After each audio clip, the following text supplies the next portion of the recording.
Oh, my body. Okay, ladies and gentlemen, hi. Although I probably should wait.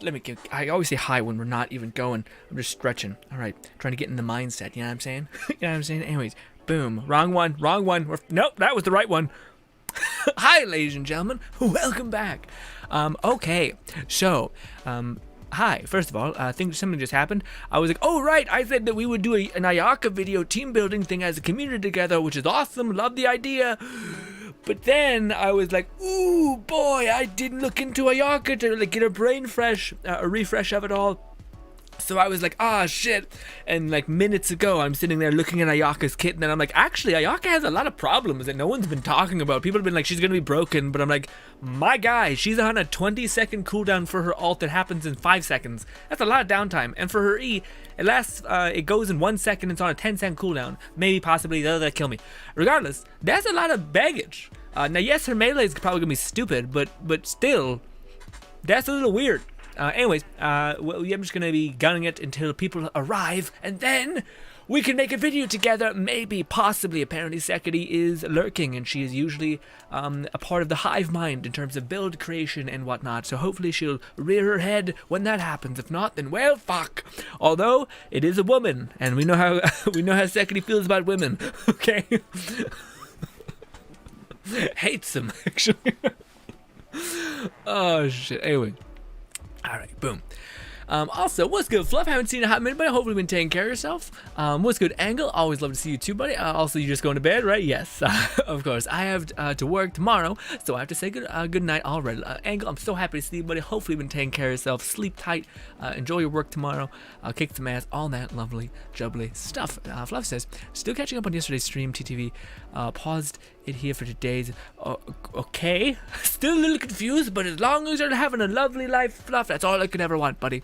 Exactly says, I lurk, and she hides in a box. There it is. Feels bad. Feels bad. Nis says, grin. What's good, Nis? What's happening? What's hippity? Oh, somebody fucking added me in the art tab. I didn't look at it yet. I apologize. I seen it when I was eating breakfast, and I was like, I'll get to that later, and then I completely forgot. I'm so sorry. Seki says, you call? No, I just was saying that when we eventually do talk about maybe Ayaka, because I wanted to make another like team building video. Yeah, then I wanted people to be here who are very knowledgeable about Genshin in terms of all the characters, because I bet I'll be complacent, I'll forget some shit, and then I'll be like, God damn it! Especially with Ayaka, Yuimiya, sorry. I'm like, okay.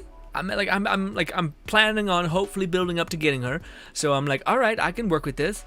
But I have no interest in getting Ayaka, so I'm really needing your guys' help. Lone Syndicate, my boy, you'll need to hold my hand through this endeavor, because I am very much like, I just learned about her like a couple seconds ago, I'll be honest. By learned about her, I mean came up with some sort of strategy / seeing her potential weaknesses and whatnot, and all that. Also, isn't this the best when you have to switch to a different character to hit a fucking purple void thing? It's the best. I'm so happy right now. Don't look at me. Anyways, Venti, my boy. Oh, by the way, guys, I don't want to spoil anything, but we are doing it anyway. There is just a monstrous amount of progression that's happened in the last 3 days for me. I got Bennett's alt up to level 10. Let me just show you guys. Even though I probably will make a video about it, but you know, our stream community, small as it may be, is worth it. All right. My Bennett now has a talent level 9 for a voyage thing, and I could bump that up to max if I wanted. Not really, because I have no money. I'm poor. It feels bad. The other thing is I got Shinsho. Oh, by the way, I also got Bennett to level 90, so that's huge. I also got Shinsho just built, generally speaking. I got this up to level 12. I got this up to level 10. I only need one more consolation for our boy, which is why I'm hoping that the wandering, or that the shop will actually eventually sell one of him. Or, if happen chance, we just got Shinsho in the banner that I wished for last time. Me skipping like 3 banners, he could come back. We'll see. Who do you think would be a part of Sayu's and Yuimiya's thing? I don't know. Regardless, what else happened? I got...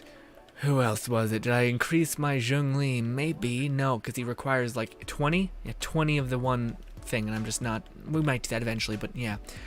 Also, Zhongli's more than fine. We don't need any more help for him. Regardless, what else did I do? Oh, I got this dude up to level 80, so I built our Traveler.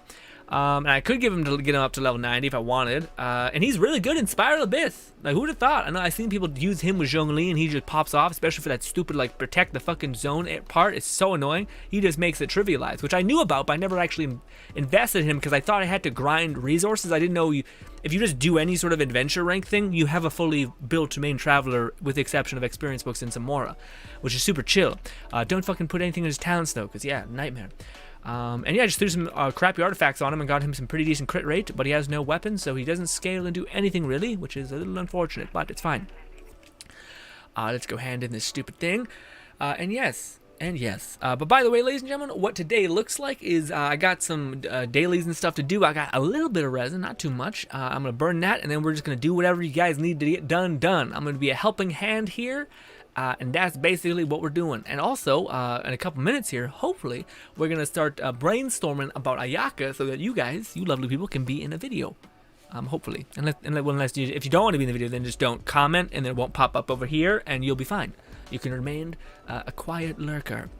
And all these things. Lone Syndicate says, it's cool, Grin. My art can... Oh, that was yours? Oh, I can't wait, buddy. Can't wait to see it. Fluff says, I just hope I won't lose the 50-50, but I keep saving Primo Gems whenever... I was about to say, Fluff, I think you got you probably got, like, what, 3 banners? So as long as you're just on it about, like, doing some day, that's about what a free-to-play, like, what do you... People said it takes, like, three skips? You're at that point, right? Because, yeah, you skip to Windboy, Ayaka, Yumiya, and we can expect...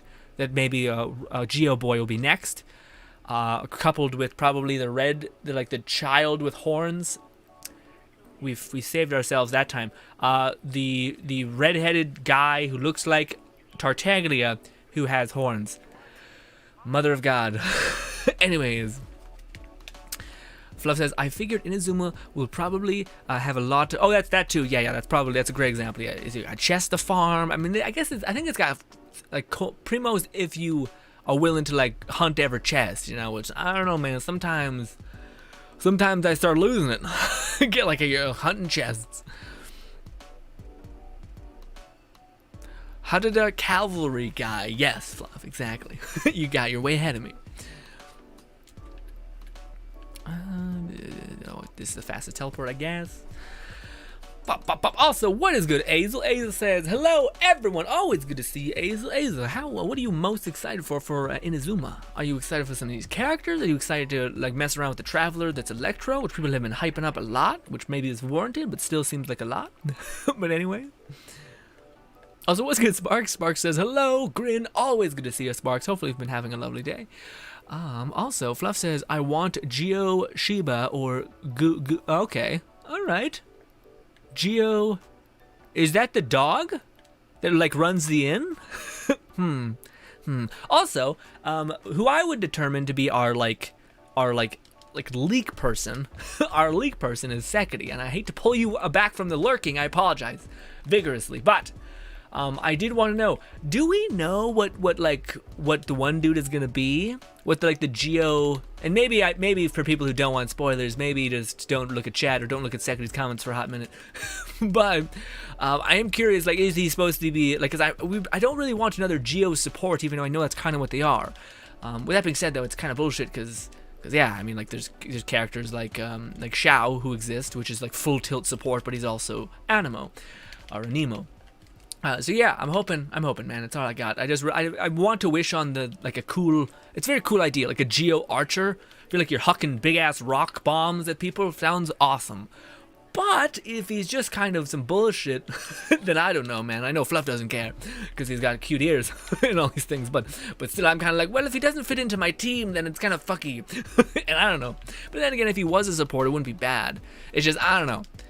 He'd have to be a really good Geo support in order for me to wish for him. I want him to be like a mainstay. I want to play him a lot, you know? So I'm wondering if anyone's heard anything about the Geo guy, Geo Archer.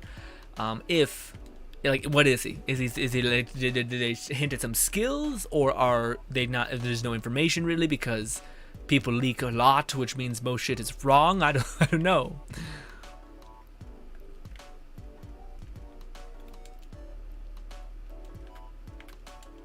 I can't talk to the adventure person, right? Won't let me. I have to kick people out. Rough. Nanny. Oh no, it's Lone Syndicate's in with me. I thought it was Nanny. Forgive me. I might need to kick you for a minute. Yep, I think I'm so sorry. They gotta fix that. Again, why can they just tag that onto the other thing? The other update where they make it so that you can interact with the alchemist's cauldron kind of thing without having to leave co-op. Grin, why aren't you cashing in your expeditions? Because I'm resetting them because I have to. I messed up my artifact farm. I keep messing up my artifact farm and I have to reset it. Like I have to skip one whole day.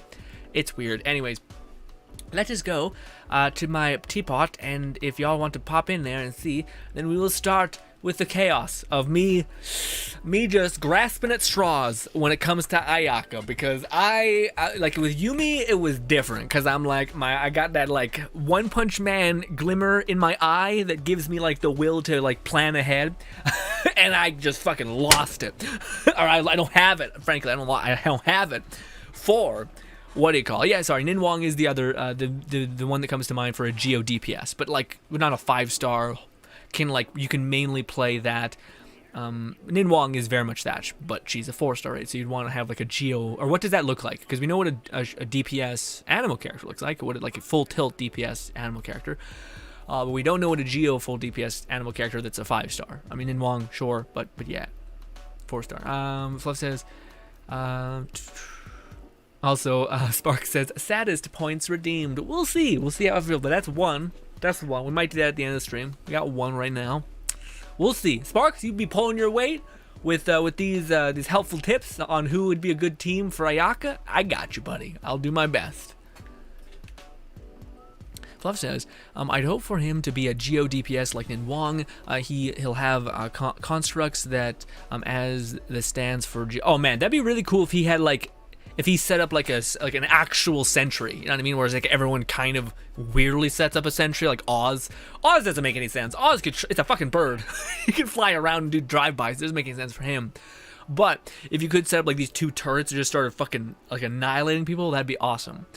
Or even like archer ballistas, like he just summons forth these other kind of archer consistent damage things would be great. Or maybe he just summons forth a ballista, like in one area, just kind of blanket statements and a bunch of arrows. That'd be cool too. I just don't know what his alt would be. And I feel like I hope they don't like pull a punch. Like I hope they make a Geo Archer, the first Geo Archer, a cool concept, because it kind of seems like it'd go hand in hand, rock and propelling things. I.e. rock, or whatever, or metal. It's not just rock, or metal in a weird way is rock. Anyways, fucking stop. It's me. Fluff says, I've wanted a Geo Archer. His aesthetic is just a big bonus. Okay, I got you. I thought it was vice versa, but I get you. Azel says, my guarantee ball. That's what I'm hyped for. I got lucky loss after 50-50 at 21 wishes and got Mona, so I didn't done. Yeah, so yeah, you got it. Makes sense. Also, Aza, I'm kind of wondering that too, because my plan is up in the air right now. I'm not sure, because I could. My plan is Yumi, and right now I'm making pretty good headway to hopefully, at very least, things could go fucking tits out. But looks like I'm gonna be able to guarantee get her by the time she comes out. But if I happen to get lucky and get her before that, I don't know if then I should spend my money into the weapon banner to try to get her ideal weapon, but I don't know. I feel like the Rust weapon is going to be insane for her if you want to go complete DPS, and then the new Inazuma Bow prototype weapon that just gives you the best of both worlds but a little bit less, that could just be good for if you want to kind of have a good character who can do range shit but doesn't have to do range shit and all that stuff, because her like special legendary weapon looks good but not necessary, if that makes any sense. And yeah, so I think what I'm now leaning on is if I can get Yumi, I'm gonna stop, because if I can also get Ball, that I'm assuming comes right after her, that would be another support that I could have for my team. And of course, I have every Archon at this point. It would be kind of cool to be like, all right, in the back of my head, we're going for every Archon. If I can get any character, it'd be a god. Okay, I just like to stack the deck in my favor. That's just the kind of person I am. Forgive me, but yeah.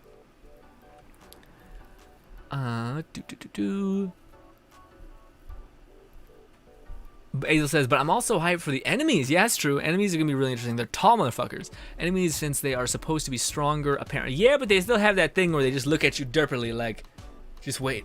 You just wait. I'm about to fucking unleash. Ah! Alright. I'm back. I'm back, just hovering here in a weird state where our characters are just evil people just beating the shit out of people. It very much feels like you're in a game world, actually. Like you have, I can't attack yet, so you can just go off. Dude Fluff says, I hope it's a sentry turret, sort of a turret or of sorts. Yeah. But have them be like dog statue. Ooh, that'd be awesome. Oh yeah, I didn't even think that's a real cool idea. His name is To-Ma, the red-haired boy with horns, as you say. Okay, Toma? Why do they have to put an H there? My brain wants to go To-Ma, not To-Ma. Or is the H silent? Fucking kill me. Anyway, alright, ladies and gentlemen, we're about to start the thing, even though I look like a sweaty mess. God, I hate the sheen on my face permanently there. Oh. Purely speculative, but I see, I could see him somehow shattering other constructs, including his own for some big burst damage. I don't know if I would like that. They would have to really reward your damage, but that's the thing that we're going to talk about kind of subliminally when it comes to talking about Ayaka. But like, again, a DPS is great, but it's about how consistent your DPS can perform. Like they're starting to give us DPSs that have like a window of amazingness, but then they flatline really hard. I.e. burst characters and stuff like that. But characters that can perform through a long duration can do really, really well. Because in this game that's constantly wave-based things. Very rarely you're fighting one target, and even then, if the person's able to perform throughout a long period of time, and you have characters like Shinchos and such, they can do really, really well. And yeah, so again, I'm hoping that he's not a burst damage character necessarily. I do hope he has a really cool charge attack, because 5-star bow users typically have that. So that would be really cool. What if his charge attack was like a weaken, and his turrets are the thing that like is where his main damage is going to come from? I don't know. And what if when he activates his ult, he like supercharges his turrets to like increase their fire rate by like a shit ton? So it's about like hitting people with a charge attack to weaken their ass to Geo and maybe whatever else damage he deals, and then start laying on a fuck ton of and then use your ult to increase their fire rate, and then it'd be like that. I feel like that'd be a little. He'd have to be really quick with his cooldowns. He'd have to be like plop, plop, aim, weaken, activate ult, and hopefully have enough recharge to keep that cycle going. And it'd be like death by 1,000 cuts. That could be pretty interesting. But man, that's the one thing. Geo characters kind of fall apart because their constructs can get broken, whereas a character like Oz can just constantly be outputting damage, which is frustrating.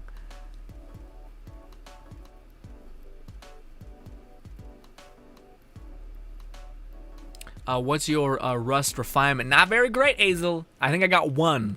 But I'm hoping that on one of the banners, that'd be a real good like way to be like, hey, y'all should wish on the weapon banner. Who's an archer? Venti. I got one Rust, but that's the thing that's fucking insane. 1 Rust with no refinement is 40% bonus damage to your normal attack.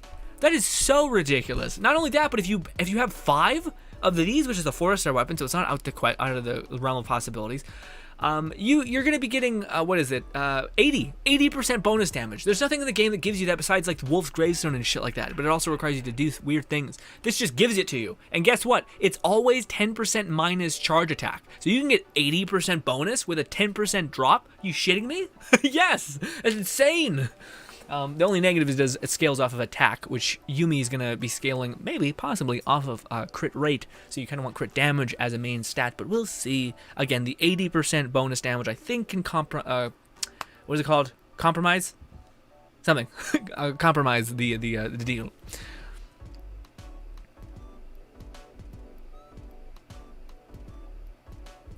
I don't think it says you have the same goal as me. You have to get every Archon. Yeah, I mean, you gotta have every god. I mean, their godness is ripped out of them, but still, if you just go one part of god, you're probably pretty good still.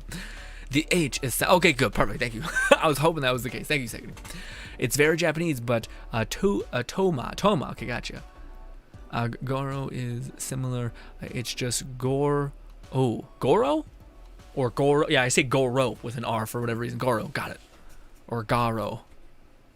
I'm off. Awful. Anyways, Lone Singlet says, anyone else thought Ball looking badass when she pulled the sword out of it? Dude, I think Ball. I heard people, some people saying Ball look kind of meh. I think Ball looks fucking amazing. Ball looks wild.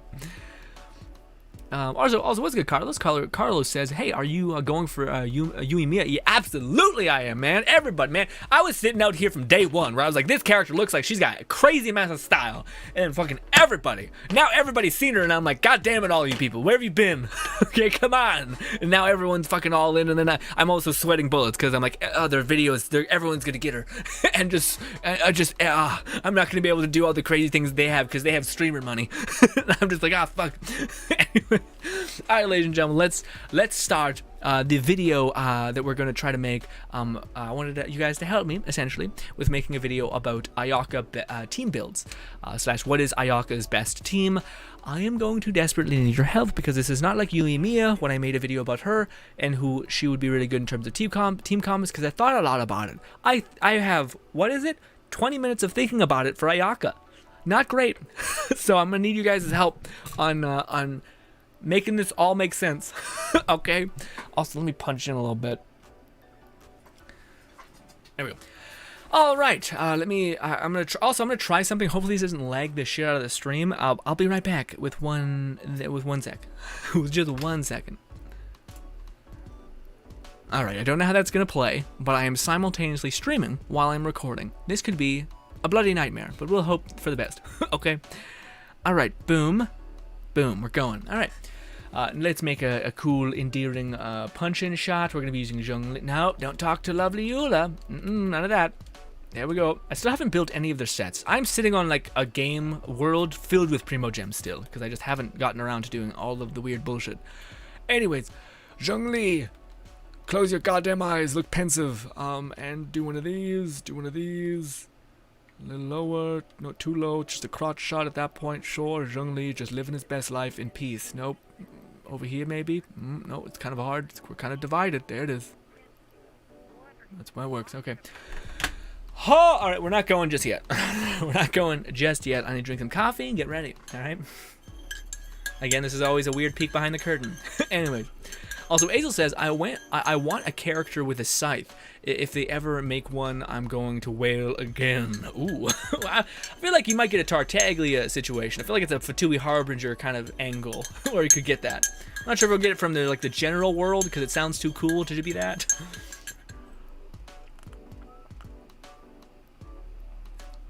Ooh, Mona with the new set would be good for Ayaka and the Permafrost team. Okay, wait, I'm gonna get a minute. Thank you for helping me though, because I will need that. Carlos, please. Okay. Hi, ladies and gentlemen, and welcome back to Genshin Impact. Today, I'm here with my lovely, jubbly community above head. We are going to be talking about Ayaka today, and I want to stress that this is for excitement and also preparation purposes. If you are not a fan of spoilers or hinting at what she could potentially be weak in, then I would highly advise you leave. Again, I agree with the whole criticism of leaks when it comes to leaks that you cannot control being leaked for. So if you have the opportunity to not be spoiled, then you are granted that and you're good to go. But for the people who do like it and do like to prepare and do like to just get excited for what we maybe are trying to get or what we are putting so much effort and saving for, ideally you would not save for something that you are not going to enjoy or not having the means to build properly and is not going to advance your progress if that is something that you want. So again, if you do not want to get spoiled in any way, shape, or form, then please leave. Cool. Now, the second thing is that Ayaka's trailer actually came out now. Within editing land, I might shoe in some editing things to show you guys what we're exactly talking about. But generally speaking, we're just kind of here to shoot the shit and talk about what potentially could be Ayaka's weaknesses and how teammates can actually fix that. And we're all going to be speculating. Right, boys? Speculation. All that. Okay. Anyways, ladies and gentlemen, let's get into it. Also, stream, like I've been saying for such a long time, you're going to need to carry me because I was really juiced up for Ayaka. Nope, Yoimiya. And I am not getting Ayaka, so I'm going to need all you simps to help my ass out because I am lost. Okay, let's do this. Oh, I'm roasting for no reason. It's just kind of hot. I think it's this backdrop. It just keeps hot air in this shit. It's awful. Anyways, yes. Okay, let me jump over to this so we can actually get a better idea of seeing everything. Also, I cannot configure my, because I'm sitting. But it wouldn't matter because, Lone Syndicate's in my party right now, which I want you to stay in here because it's aesthetic. All right, so Ayaka is going to, and this is going to kind of, again, hopefully, she's out right now. We see her gameplay, so hopefully this isn't too much of a spoiler, but here we go. Ayaka, in the trailer that we've seen, she can ghost into the ground, and when she pops up, she is given, we could see and notice that when she pops out of the ground, she does a little bit of cryo damage, as well as her weapon is imbued with cryo damage. So this leads us to believe that she's going to be scaling off of cryo damage, and she's kind of got that weird Japanese Ronin kind of sheath and unsheath, and then 1,000 things get separated because anime. Regardless, she has that, so she's speculatively a very, very good main DPS. She is. Regardless, so she's going to be doing a lot of her melee attacking and dunking into the ground and popping back up with her weapon also being imbued with cryo, which is fantastic. But there are some weaknesses, I think, a little bit to her, mainly in her cooldowns. Maybe, possibly. Things are subject to change, but at least if they stay how they are right now, a little bit afraid of that. She does have an ability, which we know about, which when you activate her E, she does this massive, like, what do you call it? What's it called? Snowdrop? What's the fucking, guys, help? Snowdrop. It's like, what's it called? Like the little tiny snow, I know, but what's the little tiny, like, sprawl? Is there, maybe we should say snow. Fuck it, we'll say snow. She does like this giant, I know, I want to say the word. What is it called? Like, not a snowdrop. Is that what it's called? I'm thinking of the thing. Snowflake. Thank you, Carlos. She does this massive snowflake. Sorry. She does this massive snowflake kind of AoE hit, doing a shit ton of cryo. Thank you, Sparks, as well. Doing a ton of cryo damage around her, which is very, very good. Doing a decent amount of burst damage. And again, if things are to be believed, this is going to be bursting out in 1 second and being on a 10-second cooldown. So it's going to take a little bit of time, and maybe, possibly, when you use that ability, you're going to get a slight bump in your damage, so that's nice. Again, kind of cementing her as a main DPS, but again, the cooldown is heavy, so that's something we probably should aim towards and kind of bet on the consistent factors that she does have. I digress. Also, we can infer from the trailer that we've seen, which Yuumi basically, for her ult, casts this giant snow globe kind of like effect, or torrent, that just does a bunch of impact damage and then eventually pops. This is also on a potentially 5-second duration, speculatively also on a 20-second, I believe, or 15-second, no, I think it's 20-second cooldown. So, and it also costs 80 to use. Now, those things can change a little bit, although usually in the past they haven't. Regardless, the cooldowns is what worries me. Now, the good news is that Ayaka is basically a person who can always deal cryo damage with her melee. Fantastic. Just by going into the ground and popping back up. Not only that, but she has traversal stuff, but she also could be a little clunky because it's like hit or miss. Some people love the way Mona moves, most people don't. I think it's a little clunky. You get caught on shit too often. Also, it's hard to dodge because you go into the ground and then you have to pop back up, and it's a little weird. So that, to me, is one of the weaknesses that she is going to have. Is within the nature of not being able to really like dodge, or if you are dodging, you're kind of forced to dodge within a longer duration by going into the ground and popping up.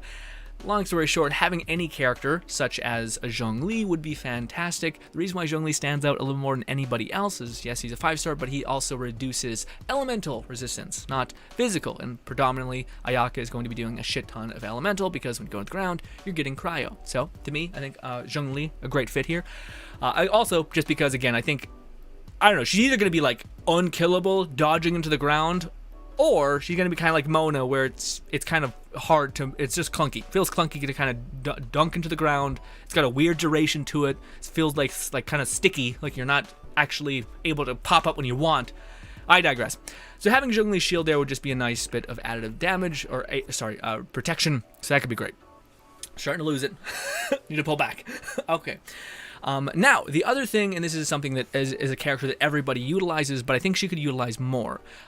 Okay, so Shincho, can be put anywhere and he's going to deal great.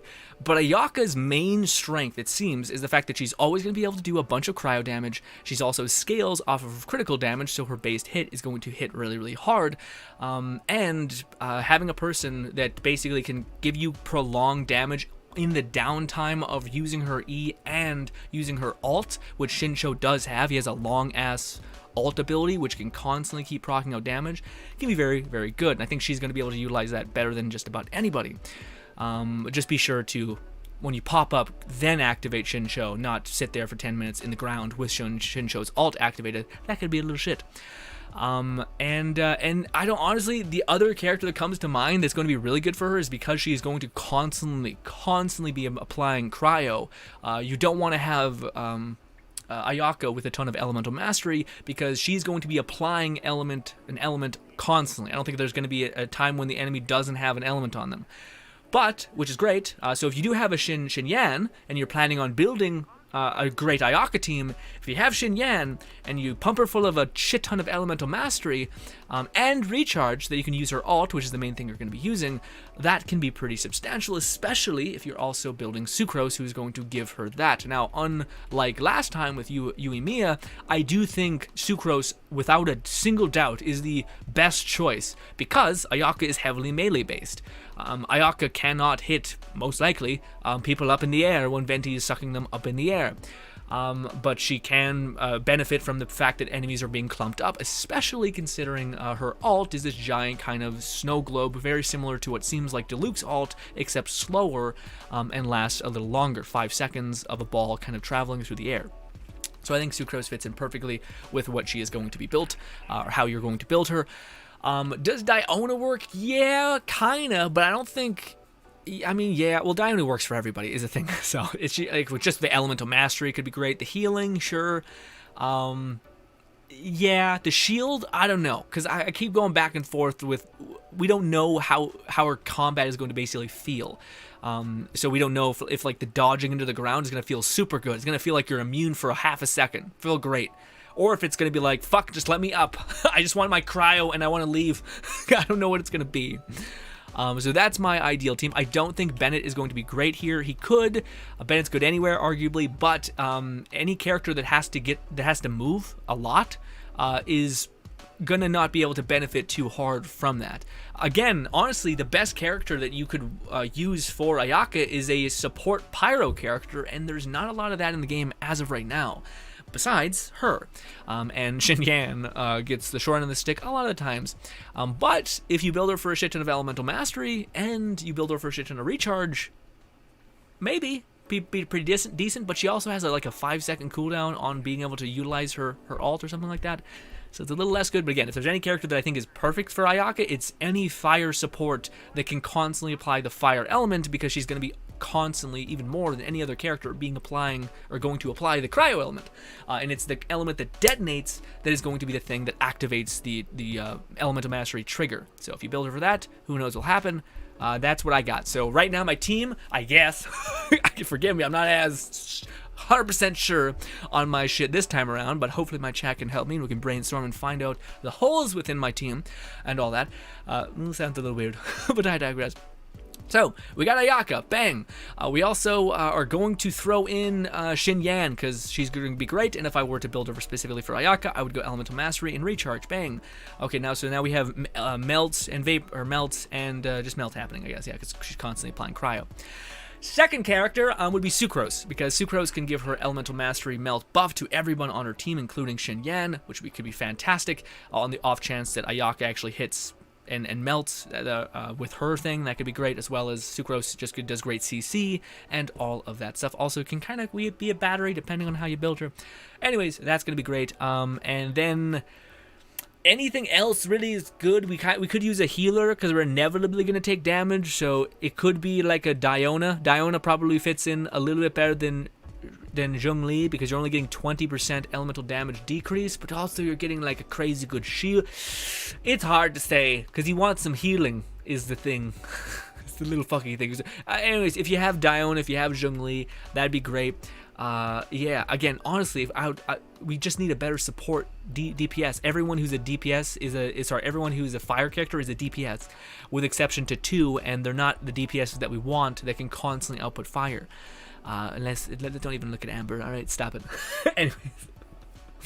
Anyways, ladies and gentlemen, my chat, take care of me, because that's the best I got.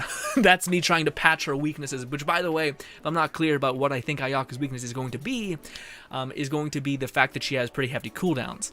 Now, yes, a lot of her damage is coming from her basic attack, but still, just not being able to unleash a great deal of damage from your ult, which her ult scales really, really well. But the fact that it's on like just so much cooldown, it happens. It's 5 seconds of damage, but then it's going to go away for I think 20 seconds. It's a lot, especially considering most things come in waves in this game, and the fact that you're going to have so much downtime, you need people to take care of you in that downtime. Oh, in fact, yeah, I probably would take away. I might take away Sucrose and just go with Shincho. So I would go Ayaka, Xinyan, Sucrose, and Shincho, because Shincho can give you healing and also constantly apply the water dot, so you'll be going back and forth between Vaporize and Melt, and also Sucrose will be helping spin that up and kind of turn that into a soup. So that's my plan. That's the team. That's the thing. Yeah, so again, we don't know how like, if dodging or going into the ground is going to be like a utility or a curse. We don't know. We don't know if it's going to be like very intuitive and feel good and not get stuck on shit constantly. Or if it's gonna just be nothing but profit. In that case, we can use it to basically avoid damage outside of a certain number of attacks that Hilichurls can do and whatnot. But help me, chat. That's all I got. Which is to say, I theory craft for 20 minutes before the stream, which is nothing, by the way. Yuimiya. I was going for 3 weeks thinking about what she could work in. Anyways, also, I'm the worst. I say Xinyan when I mean, what do I mean? What do I mean when I say Xiangling? Sorry, I keep saying Xinyan, it's Xiangling. I'm gonna do a stupid edit that's like, I'm the worst. I'm the worst, here's what I mean. I'm the worst, I hate myself, here it is. And yeah. But yes, Xiangling. Fuck. For what it's worth, Xinyan might work. The thing is that Xinyan is built in a weird way to where her shield is so weak that it'll bust in half a second, and her ult is pretty good, but we need prolonged fire output. We don't need a burst of output because we're going to be mainly playing Ayaka. I guess we could quickly switch to Xinyan, and then switch to Ayaka, but then you'd be detonating with Ayaka and not the vice versa. And then if you were going to do it the other way, you could like use Ayaka's E to do a bunch of like cryo damage to everyone around you and then switch to her, and then you get some shielding as well. It's not a bad combination, it just feels like there's better options, but if you've already built her up to shit, then why not throw her in the mix? Yeah, but you'd have to build her shield to be able to last, because her shield, if you have the specific requirement or even just have Constellation 2, you're going to permanently have the shield's best effect, which is constantly pulsating with cryo. It's just, no matter how you build her, it doesn't detonate for that much. Yeah, whereas I think Xiangling's ult does, when it hits pretty fucking hard, especially if you have it leveled up. So yeah, that's what I'm thinking, which is say not a lot, but that's the best I got. Okay. Cartha says, I'm here, not for long, hanging out with friends after watching Black Widow, having a good night. Everyone, oh, awesome, Cartha, so happy to hear about that, man. Hopefully you can tell me about it whenever you get a minute. Probably on Friday, because I imagine you're hanging out with friends, having the best of time. Carlos says she is Genshin Virgil, for sure. I was hoping that she would. So here's the thing: a lot of people, when they've seen some, speculative footage of Ayaka that could have been made by some person, although really well, I thought that she had like 3 E's. So she had, like, how Xiao has 3 dashes or 2 dashes or 1 dash? No, 2 dashes at a base. Regardless, I thought her E was going to basically be this like anime awesome sheath and resheath, and then like the bunch of damage was just gonna spit out and like swirl an enemy, basically like hit an enemy 6 times and then stop, which I thought was gonna be awesome. Instead, we're getting this like mass AoE thing that has a huge cooldown, and I'm like, that is significantly less cool. But what we were seeing is apparently speculatively. when you use her fourth attack, it does do that like weird anime sheath, and then a bunch of damage just kind of happens, which hits 3 times, which could be really good, and that's what people are speculating why Ayaka is going to be great. Side thing I didn't mention, which is quite relevant, Ayaka becomes kind of like idiot proof and also just like stupid good. That's what I mean. Like, you could argue that maybe you need to have certain characters and make up for her downtime, but if you have max consolation, as it tends to be with 5 stars, they just become hard to fuck up and just entirely different kind of horrific animals in their own right. So take that with what you want. This video specifically is being made for not 0.1% of the Genshin community, which is the whale community, who is going to see Sixer, who again is going to be hard to fuck up her at C6, for people who are just again wishing on a banner, hoping to get one character that they can look at for a long time and not hate. So yes. Also, again, very happy with all of you jumping at me and saying snowflake, because yeah, forgive me, I could not think of the word at all. Lone Ticket says, this is her elemental skill, plus it launches enemies. Yeah, that's the thing. That's what people were saying as well, or that's what something people can infer, which I don't know if it's a good thing or a bad thing. The fact that it launches enemies away from Ayaka, I don't know. That seems like kind of a bad thing to me, honestly, because like you're like, fuck, now I gotta run over there, or you start spreading enemies out, which, I mean, maybe Sucrose could be great for that, because she pulls enemies in, so you're gonna be pushing them out and pulling them in and dealing a bunch of cryo damage and swirling that. With the buffs to Elemental Mastery, it just gets even crazier, especially with Sucrose, not just Venti. But yes.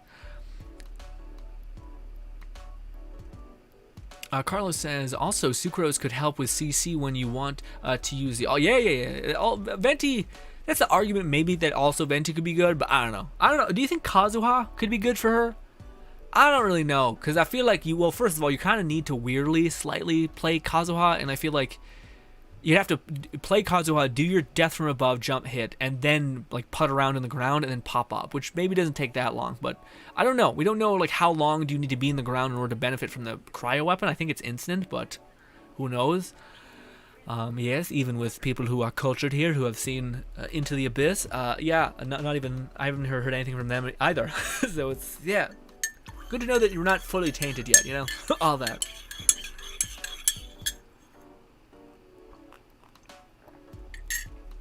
Lone Syndicate says, okay, here's my team for Ayaka. Any Pyro character and 2 Animo character infusing Swirl with Cryo, which hits Cryo Swirl with a Pyro character. If you have Kazuha perfect choice, you lucked out. Okay, okay. So that's just like using Ayaka kind of as just an elemental application, and then like pushing her to the side whenever you want to like deal some long ult damage, because all of the Animo characters' ults last a crazy long time. I could kind of see that working. Although it seemed like it'd be a little fucky to queue up, because it's like both Kazuha's and Venti's ults kind of take a little bit of time to like come out of them, and there's also like a priority to elemental infusion, which would be quite hard to do. But although yeah, I don't know, because I could see Kazuha like his ult working with Xinyan in a weird way and also. Basically, if Kazuha's ult is going to be turning into a fire ult, which would be really easy to do because it's like one of the first priorities, and it could turn into fire if you have a Xiangling, and then you go in there with what's her name? God damn it, Ayaka. You'll be doing cryo damage and you'll be constantly applying a melt, and it wouldn't really matter what's detonating it. You could try to bet on Elemental Mastery, but regardless of what do you call it, when you build Wind Boy! Fucking God, there's so many names and they're all so weird. Help! Wait, no, it's there. Kazuha, thank you. I was alone thinking already said it. Kazuha's ult, you're already building for Elemental Mastery, so if his ult hits yeah, Kazuha actually fits in quite well. I wasn't remembering the fact that Kazuha you build with Elemental Mastery. So if his ult does hit, which it's on a slight cooldown, so the odds of it hitting and being the thing that detonates is quite high, because Ayaka is going to be constantly applying cryo, and then that melt could hit with the high elemental mastery, which could be great. And if you have Sucrose's like CC, that can bump up his. Actually, no, because that doesn't work. Apparently, Sucrose and Kazuha don't play tradesies, which is a weird thing. Anyways. But still, would just be good, even if you had a Venti in that case. But again, Venti pulls enemies above, and already sword users have a tendency to have low reach. They're like little tiny babies scratching at the sky. Yeah. That's a good team. Again, yeah, I didn't think about the whole Kazuha thing about how you're building him for elemental mastery. And how as long as you had like a Bennett or something that infused his ult with fire, and then you just play in the domain expansion of Kazuha with Ayaka, she could just constantly apply a melt. And especially considering Kazuha has a slow. Yeah, well, no, Sucrose also doesn't have, like, Venti struggles from the problem, him being too quick. Like, he does death by 1,000 cuts kind of gameplay weirdness, which also means that it's very hard for Venti not to be the thing that detonates constantly the element, or he's like or he's not the thing that detonates, sorry, he's the thing that applies but doesn't detonate, if that makes any sense. Whereas both Sucrose and Kazuha have, like, a time interval of, like, wait, pop, wait, pop, whereas Venti's just like constantly firing. So yeah. Carlos says, even Albedo would be nice with the 120 elemental mastery when you use his burst. And with his skill, you would be getting a lot of shit. That's true. Yeah, I didn't even think about that. That's a good point as well, Carlos. Yeah, because you're basically constantly cryoing things, and as long as you have Albedo's thing on the field, you're gonna be detonating. Also, Zhongli, that's an aspect. If you have Zhongli, that could also be crazy good.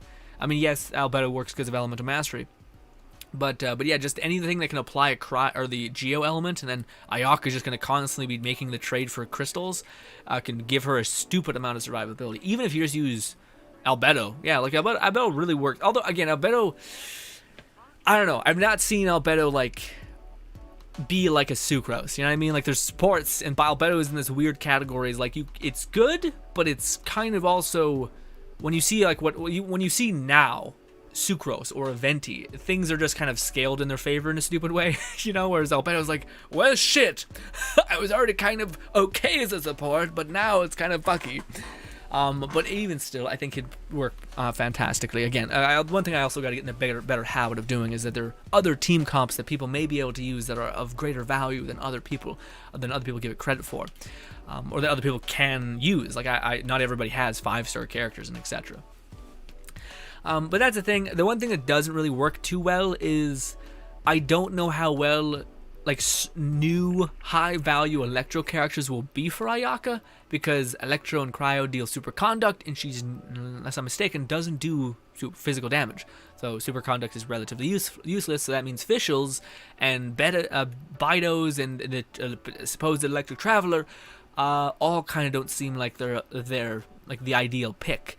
Again, Mona amplifies damage and causes the wet status so that you're basically constantly freeze-locking people, which could be really good. Although I don't think Ayaka is going to struggle from like melting bosses. I think we're going to see probably the week that Ayaka's here, her ult just shredding a boss in like a couple seconds as it slowly passes through them and rips their soul out of their body. So I don't think that's going to be the problem. I think Ayaka's weakness is going to be the fact that her ults are on a long cooldown. But if you happen to get really lucky with artifacts and you can get like 200 critical damage and like a 60 critical rate, I think her scaling, and you have a cryo cup, yeah, I think it'll be able to, her base melee I think will be more than enough just to shred some stuff, but we'll see. Yes, I don't think she's gonna be bad, but I do think the fact that she has long ult cooldowns is her, if there is any weakness, the only weakness I think could matter quite heavily.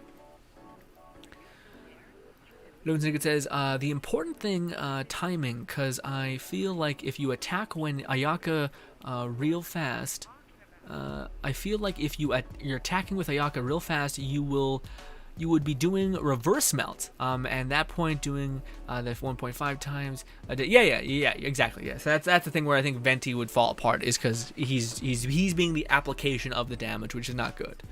But yeah, what do you call it? Wait, am I misunderstanding it?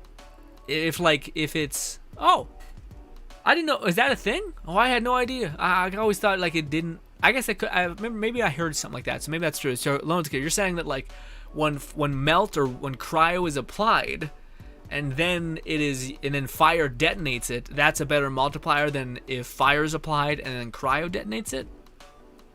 Regardless, again, I think it's gonna be really hard for that to happen because of how much you're going to be dealing. She attacks fast, and you're always dealing cryo damage, right? So you theoretically would constantly be keeping an uptime on cryo. So if it melts with a fire dot is better, then yeah. Or are you saying the opposite? Are you saying that cryo or melt or fire and then cryo scales better than both, or than the vice versa? My other idea is doing a permafrost team with Ayaka another cryo character, Andy and Hydra. Oh yeah, no, I think it's, again, if you want a permafrost team, fucking Shincho with a decent amount of alt, maybe even the Favonia sword, so you're constantly generating particles, so you can back to back as alt, or just give him the sacrificial sword and use your E twice and just benefit. And then Ayaka, just anyone who can deal, again, Mona, although Shincho is he just applies so much goddamn water damage that it seems like it's just, yeah. Poor Chunhyun, he's forgot. It's true, it is sad. Although I did see some gameplay with Chunhyun when like a fully built Chunhyun, and he actually can pop off if you build his alt. Like I just seen a person switch to him, use his alt, and then someone just got wrecked. And I was like, whew, crazy. Although I think Chunhyun got a bad name because his ult like infects your damage, and if you're a person who played Razor or something like that, you're just like, I hate him. Get him away from me. He ruins me. Anyways,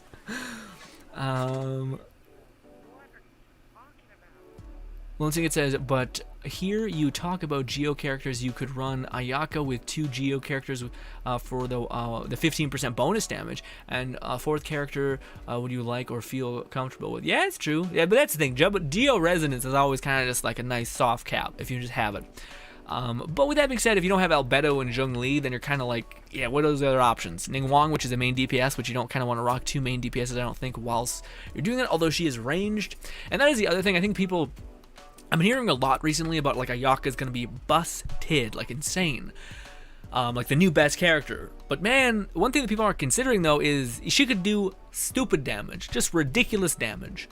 But there is a character in this fucking game that can basically attack from anywhere and hits like a goddamn bullet train. It's just like, it's like the range game is a real game. Okay, the fact that you can't reach shit is real, especially if you're a tiny little Japanese girl with a small sword. Okay, I can imagine that being the most frustrating shit possible. It's like you can do all this damage, but you're just waiting there like an asshole, waiting for Dvalin to fucking touch the ground.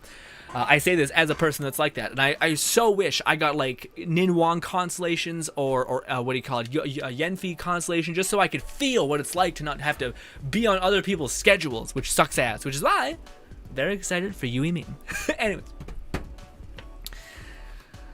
sorry, I was pinting up, holding that in for a long time. Forgive me.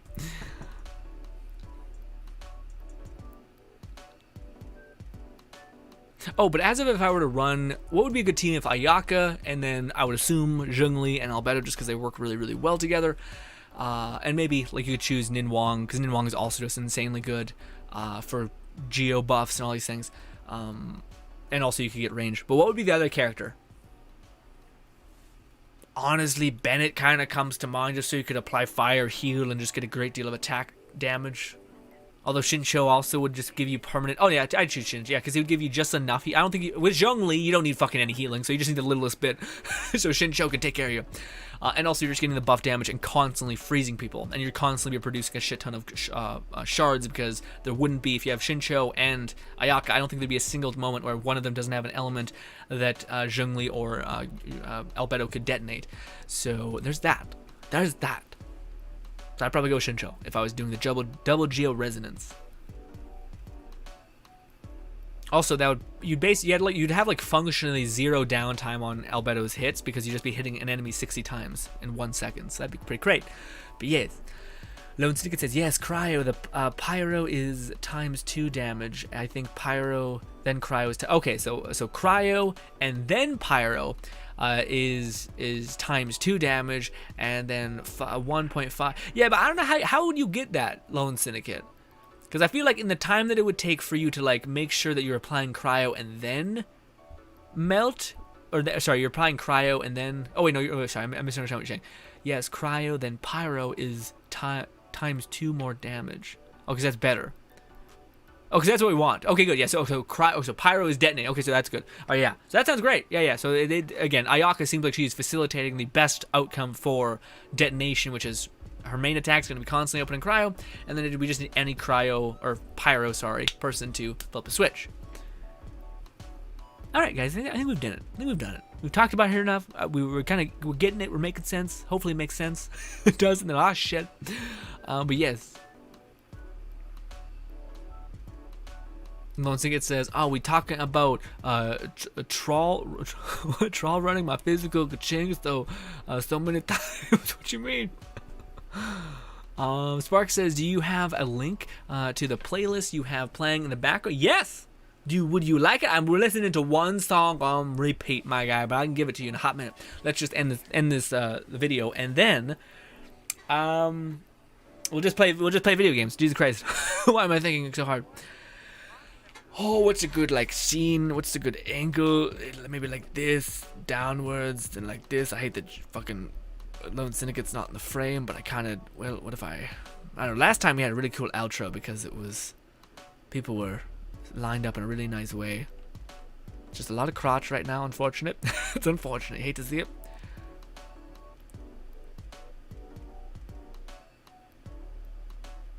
That works. That works. I'll be it a little bit. Okay. Let's do one of these. Wait, Zhongli, look pensive, like you're falling asleep, you old god. Anyways. Okay, let's end this. I'm not tired. I'm just like, okay, I think, is that good enough? I think so. Maybe, hopefully. What did you say, Lone Syndicated said? I'm referring to Chen Young. Call him Troyan. I didn't. Oh, Troya. One right out of my head. Also, granted, we forgot to talk about weapons for Ayaka. Is there a weapon for Ayaka? I didn't Lone Syndicate help. Also, honestly, Carlos, you've been great too. Also, Sparks, love you being here, buddy. What would be Ayaka's a good weapon for Ayaka? I don't know, man. I don't think I have any good weapon in mind. Besides the weapon that they could come out for her. Festering Desire would be just good for her ult. We need something that would buff her main attack. I don't think there's many weapons that do that. Besides one that comes to mind when it has to do with you not getting hit. And that's like a rough ask. Because I don't know how her in the ground's gonna be. Also, this is meant for team building. So like I kind of just shoehorned that like weapon in Yumi Mia's video because I knew, and now I don't know, and I'm like kind of like, well, maybe we shouldn't deliver on things we don't know about. So yeah, but who knows? I'm trying, man. Usually I'm pretty good about this. I honestly I have never built like any main DPS one-armed sword users. You know what I mean? Like or one-handed sword users. So I'm kind of just lost. We'll give it a minute.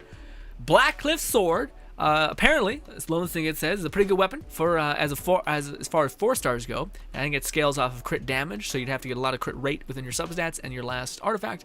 But I think it could work pretty well as well. Also, it's basically when you kill things, you increase your damage. It is a weapon that you can buy from the shop with, I think, Star Glitter or Dust or whatever it's called. Lion's Roar, I forgot the weapon's passive. Lion's Roar gives, I think it's a elemental mastery, and also it increases the damage that enemies take that are affected by fire and electro, I believe. Is that right? Is it electro or pyro? Might be electro and pyro. I don't know. I think that's how it is. I'm the worst. Anyway. No, but Blackcliff makes sense. Also, yeah, I didn't even. Okay, another weapon that I had got. Ah, fuck! I gotta pause it, and it's gonna throw us out of the business. Fuck.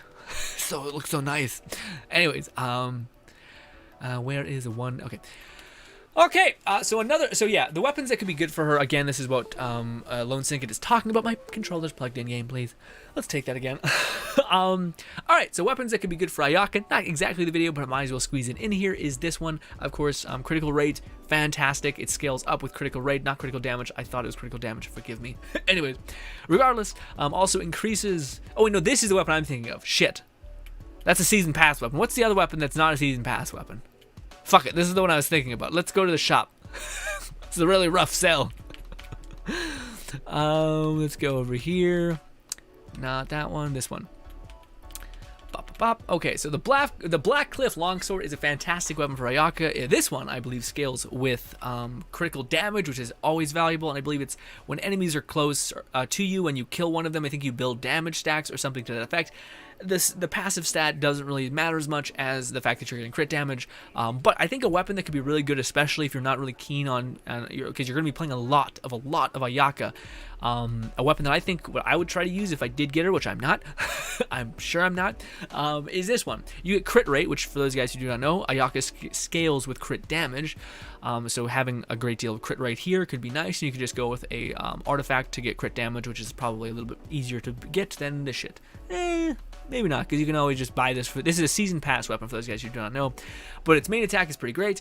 Increases damage dealt by your normal attack by 20%. Flat. That's fantastic. Also, Ayaka is going to predominantly deal normal attack damage, so I think this is perfect for her. The Black Sword, A-grade shit. Anyways, also, this is just something that I think could let you go like full-blown like damage build, but 60% of your attack, which your attack is going to scale very, very well, is going to return to you as HP, and this can occur every single time you get a critical hit. Also, this is going to be on a 5-second cooldown, which is pretty damn crazy, especially if you're going to be hitting for a couple hundred. That's pretty damn good, and this can functionally give you an out for using a healer. Not only that, but its base attack scales pretty well as far as 4-star weapons are concerned. Yeah, just the 20% damage weapon on top, and this is something that you could potentially get multiple of if you're planning on doing the season pass, although you do have to spend $14 to get this, unfortunately, just because it is a season pass weapon, but you're not just getting this, but you're getting a shit ton of other experience books and stuff like that. Again, this is Lion's Roar, increases damage for Pyro and Electro, not very good for her because you're going to predominantly dealing cryo damage and detonating that if you build other characters to use in sequence. If you're planning on building Zhongli, this can actually really work for you. It's giving you, 28 crit rates when your health is above 90%. Fantastic. And also it's giving you a shit ton of critical damage on top of all of that. So it can just really, really work in that regard. But yeah, but also it has a little bit less base attack, so its damage, honestly, this one's a little fucky. This one's like, well, yes, but again, just the base attack scaling is so nice on a lot of these weapons, and can, again, base attack is what scales up everything, your alt, your E, so yeah. As of things like this, base attack doesn't really do much here, because it just gives your elemental skills crit or damage is increased, which is good if you want to build her as like a weird support, although she has so much cost for her E, or for her alt, sorry, her ultimate burst, that it's probably not best to build her just to use that, especially with how long the cooldown is. So yeah, again, Ayaka's kind of made to be a main DPS, and this weapon I think facilitates the way she plays quite well, especially if you just want to go full blown into damage and all that. I forgot Black Sword for crit rate. Yeah. Regardless, ladies and gentlemen, let me set up an outro. So yeah, so the video can end in a nice soft way. How hard is it going to be to get this again? Where it was? Pretty hard, actually. God damn it. There we go. And pensive. And this. And maybe a little... Nope, too high. God damn it. This is what 90% of my video editing is. By the way, is waiting for my stupid self to figure out the camera. God damn it. There we go. Just want a little bump. It's fine. It's good enough. God, my fucking face is shiny. Anyways. Oh. All right, ladies and gentlemen, but that is everything I got, as well as everything my lovely people have when it comes to building Ayaka. Again, she's a very, very somewhat, not very much, seems like a selfish DPS. It doesn't seem like you can get much out of her outside of using her base stuff, but again, the fact that you can constantly have cryo in your arsenal is fantastic. Also, one thing I didn't mention is Chungyun could also potentially work, because he's giving her greater attack speed, helping her move through her combos very, very well, although people are speculating that you're going to be able to get to her 4th combo, and then you should just cancel it, just because that's where a lot of the damage is going to be. Also, it's going to look pretty cool in that regard. But regardless, that is everything that I can come up with, which when it comes to Ayaka increasing her kind of what seems like her potential weaknesses and buffing what she does really well, which again, she's constantly outputting cryo, so if you have any sort of fire characters, honestly, I think this is going to be Shang Ling's moment to shine in a weird way, especially if you build it for elemental mastery and recharge, and just tried to make her alt hit for as hard as it can. The bad news is that it's on a fairly long cooldown, but the good news is you can also, so is Ayaka's main ability, so you can kind of, in the downtime of one, you could use the other, and all those kinds of things, as well as a little tip for a weapon that I think would be really good, which is the Black Sword. But I digress, ladies and gentlemen. Thank you so much for your time. Appreciate you always. No, that didn't sound right. Shit. This is what happens constantly. We're smooth sailing, and then my brain's like, stop it. Anyways, ladies and gentlemen, thank you so much for your time. Hope you guys do enjoy the rest of your day. If you did manage to like or share the video around, much love, as always, more than I deserve. Thank you again, and goodbye. Also, good luck on rolling for her and preparing for her. Goodbye. And that's it. Now I'm going to jump over and stop the recording. We're going to still stream for a hot minute. Oh, that's a 42-minute video. God, why? Why am I like this? Anyways. Back to the game. Alright, ladies and gentlemen, we're just going to run around and do anything. This is our play together stream. So hopefully, guys. Also, thank you so much, each and every one of you, for helping me so much in that endeavor. That was, yeah. Again, I was not thinking about hopefully some of the stuff made sense. Although a lot of it also, fucking Lone Syndicate, can I jump into your world and buy some random rocks? Actually, no, I don't need to. I already did my season pass. Also, your boy was a glutton, just an absolute behemoth whale, and I bought the season pass like I was telling you guys about because again, Inazuma's coming next patch. Why can't I go to the fucking thank you? Jesus. So I bought the season pass, glutton, I know. And I was like, I'm gonna get so much fragile resin from this. And lo and behold, it's sad. I got like, what is it? I got 33. I thought I was gonna come out of this like with 44 fucking resin. resin. I just feel like an asshole. Anyway, I do have, what is it called? Condensed resin, and I think I'm just poor, so I need to spend it on this, but I don't know if I should. I kind of did a lot of leveling people up today, and I don't know what's ideal. Because I kind of, as soon as we get to next week, I kind of just want to start throwing all of my resin into like talent books for Yuimiya and the new artifacts that are coming. Because the new artifacts seem so good, by the way. Like the new artifacts for, what is it called? Shit. There's one for like recharge, which looks perfect for Shinsho. I could be wrong on that, but do you guys think that Shinsho is gonna be able to make use of like the energy recharge artifact set really well? Because I feel like he is. Although I guess you could build him for like damage, crit rate, and then just use sacrificial sword to kind of get by. But I don't know. I feel like the one energy recharge is gonna be a good way to go about it. Lone Syndicate says farm and Mona and experience books. You gonna need. Farm Mora and experience books. Yeah, but I have 500 experience books. I don't think we need to farm experience books. But Mora, I'm pretty low on because I've been leveling up people in a weird way. So yeah, probably best. But also, I do want to make. Yeah, I gotta think like a content creator right now. Unfortunately, as much as I want to increase my money, I do want to make it so that Venti has a proper artifact. So right now, I'm basically running. Elemental Mastery, Animo Damage, and Crit Rate, which we don't want Crit Rate. We want Elemental Mastery, but your boy has not been able to find a proper Goblet thing. In fact, I think where's the other thing that I'm using that's not? Oh, it's this. I'm not sure. Regardless, let's do this. I just want to see. Veritas and Veneer, I don't think I have a critical or an Elemental Mastery. Bit of business. Nope, I do not. I have just crit rates, unfortunately, and even these, I don't have Elemental Mastery. But I bet I do have I could use one, so I think I'll use the Elemental Mastery, like, give for one of these, unless I get one of these as well. Anyways, also, this one is okay, the Elemental Mastery one. Again, if I could get anything, it'd be recharge, not fucking HP that I went into, like, 6 times. It feels bad.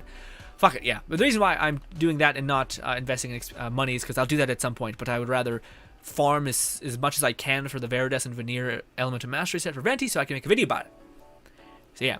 Also, I think, what is it, like 20 days until, like 20 days of down, like I think at 20 days worth of resin can probably get me the more that I need. Maybe the artifacts? Maybe the artifacts, the what do you call it, the fragmented resin can help me with getting the artifact. But the talent book is also something I need to get a lot of, which also probably can help with the resin, but we'll see. We'll see. Man, because I feel like I'm going to go from like skip, and then I feel like it's going to go hard in the paint, where it's going to be, what is it? It's going to be, fuck, what am I thinking of? Oh, I'm going to get Yuimiya, and then I think the ball is coming right after, so I think I'm going to be like, shit, not like this. Also, Ventis, I should use Venti in this team. Also, I'll wait for you to be here before we jump in. Also, Carlos says, hey, do you think the new energy recharge set will be the next Noblest Obliged set? I don't know why we can't have both, Carlos. But I do think, I see what you're saying. I agree. But also, I don't know. I feel like, yeah, just stack them both. Because, yeah. Although, I don't know. Like, I know people are saying Venti. Like, Venti might be able to utilize the energy recharge in a big way. Because anyone who can use an elemental burst, any person that has a long duration elemental burst is going to be able to benefit from that in a whole way. So Bido comes to mind and all that stuff.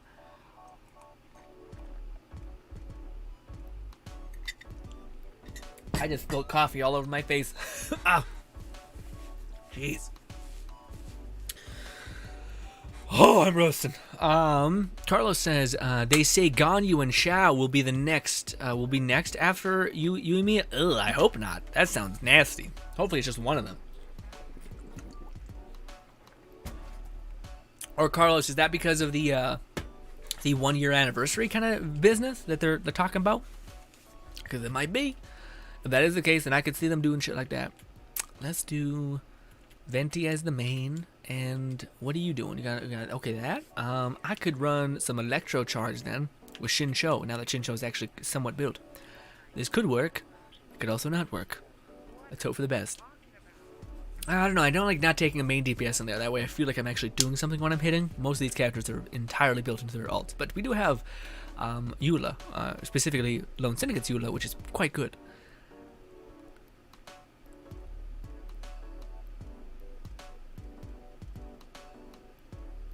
Hazel says, didn't know nothing about Ayaka, so I couldn't have. It's all good, Hazel. 100% okay.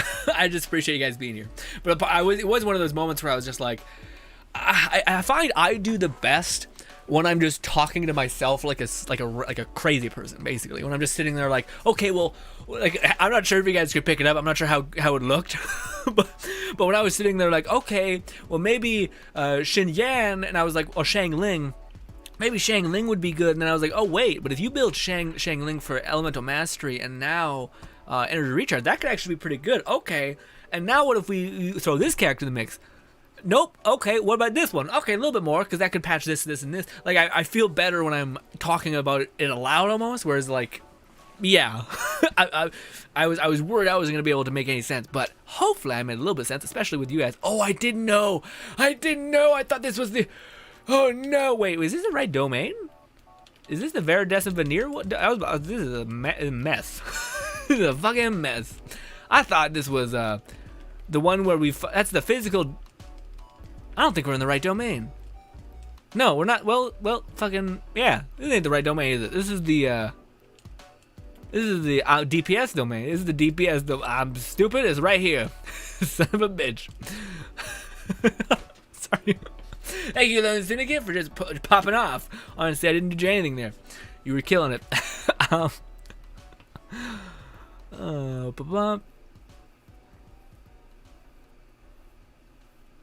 Lone Syndicate says, I could see the new sets being good for Xingqiu. Yeah, Xingqiu comes to mind, and who else was it?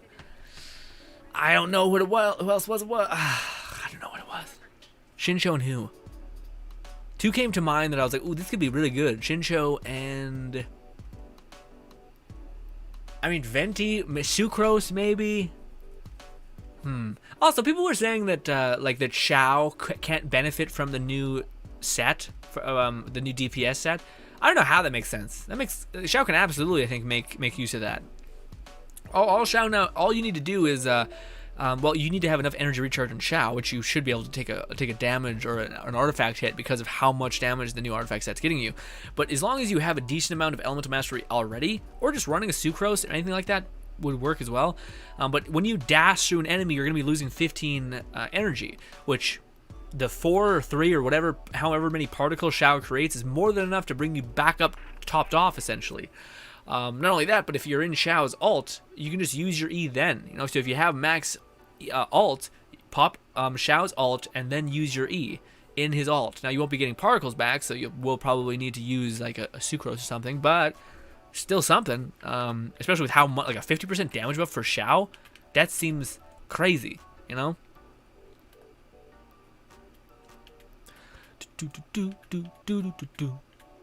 I? Venti, and now you see how this works in this domain.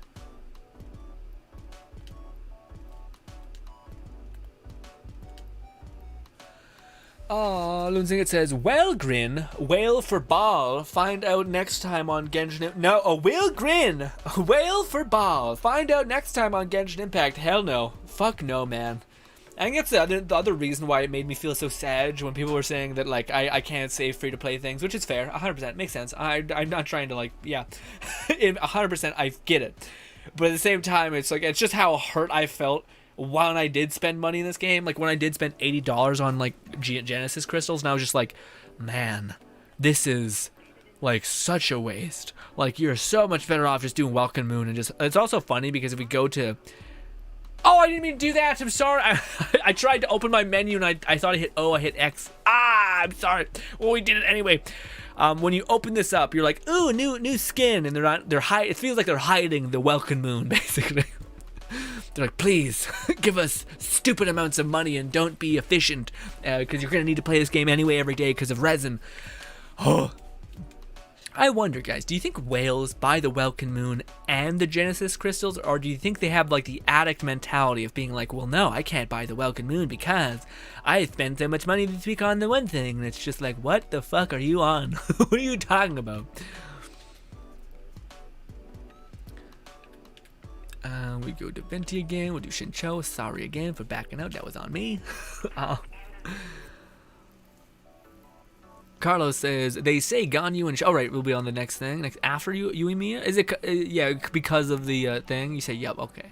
Yeah, because of the 1 year anniversary. I don't know if they would give us everyone. I feel like it would be a good, like, way for Mihoyo to be like, see, guys? We uploaded a...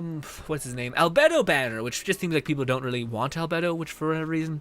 Not fair, but it seems like that's the vibe I get from most people, is they're like, well, I'm over it. And I'm like, all right, well, poor Albedo.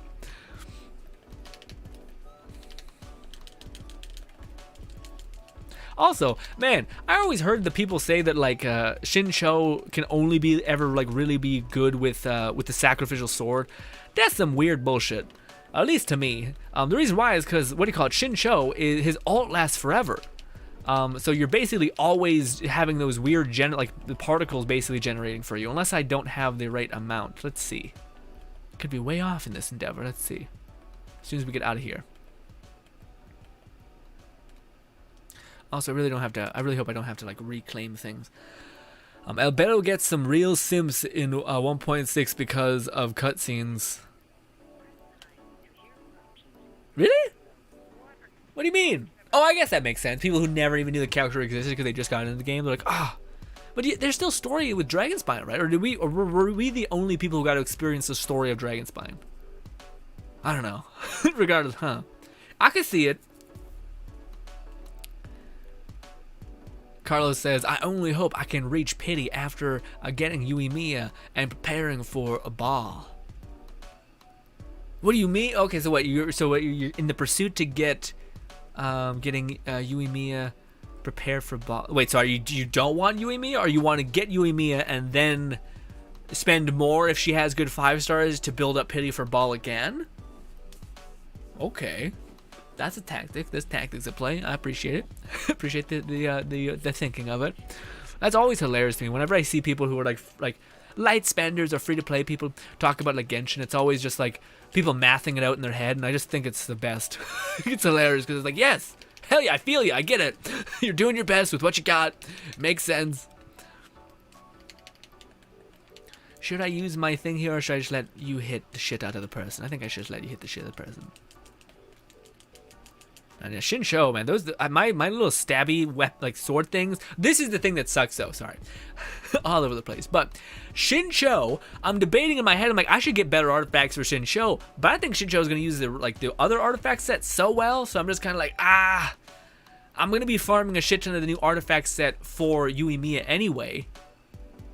Fuck it. But also, I do think honestly, because I've been playing the game ever since day 1, I feel like I probably have a really good like charge bow artifact set for her anyway, but I just haven't like made sure yet. I could have it. I think I do. If I don't have a good like weekly boss artifact set yet, I'll be just devastated because the amount of bosses I've killed, like I have like I think 6 amazing gladiator set artifacts, and I'm just like, well, fuck it. with the physical damage builds, that's where I'm at. You know what I mean? Could you utilize physical damage builds as well? No, I think it specifies like swords and shit, unfortunately. Also, I think we're just gonna be doing this. Well, we're banging these out real fast anyway, so I don't think it's entirely necessary. But yeah, we'll do this. We'll do this. We'll do this. God damn it! God damn! Why am I getting frozen? Oh, I guess it's one of those people. I was about to say, I don't think you can be infected by your own like frozen weirdness. Also, this is what makes me so happy, man. Like being able to do damage when an enemy is like so high in the air is just a beautiful, beautiful thing. And I'm so happy that exists. Because I can't wait for Yuimiya, man. Just like a character was in the air and Venti was just popping them. And I was just like, that's so nice not to have to sit there and be like, fuck, I gotta do things today. This is bullshit. And it's only like a couple seconds, but it matters. In my head, it feels like a long time. Azel says, the Welkin Moon is way better, but usually whales are streamers, so they can afford to wait for Primo Gems, so they need, yeah, it's true. That's true. Yeah. A lot of these streamers, man. As I stream, I don't count. I don't come at me. But again, I'm not like, I don't have anything against streamers, because a lot of times they like, it's just business. It makes sense. Also, it's like paying it forward usually. Like they give their viewers this and that, which is lovely, you know, which is nice. So yeah. I don't have any like anger towards it. I'm just like, oh, envious a little bit, but yeah, I'm sure everyone's like that. Also, I'm very grateful for what I do have. Like again, I have an account that it probably shouldn't exist. Yes. Lone Syndicate says, any who come after 1.2 will never experience Dragonspine the way we do. Oh really? Oh, I didn't know that. That sucks. Really? So they didn't actually get to interact with Albedo, and they didn't get the ominous kind of like, guess what, bitch? There's some shit happening. There's some crazy shit afoot. We'll do this. We'll do this. God damn it! Why is that happening? Switch to Venti. My god, this combination with what's called Bido is just wild. Also, that's another thing, man. Like, Shincho constantly benefits from just getting those swords out on the highest possible frequency just because of how fast bow users attack. Imagine Bido and Shincho just chain lightning people like crazy, and then every now and again you're applying fire, which causes a vaporize. Whew. Whew. Ah. Fuck, should I build Bido?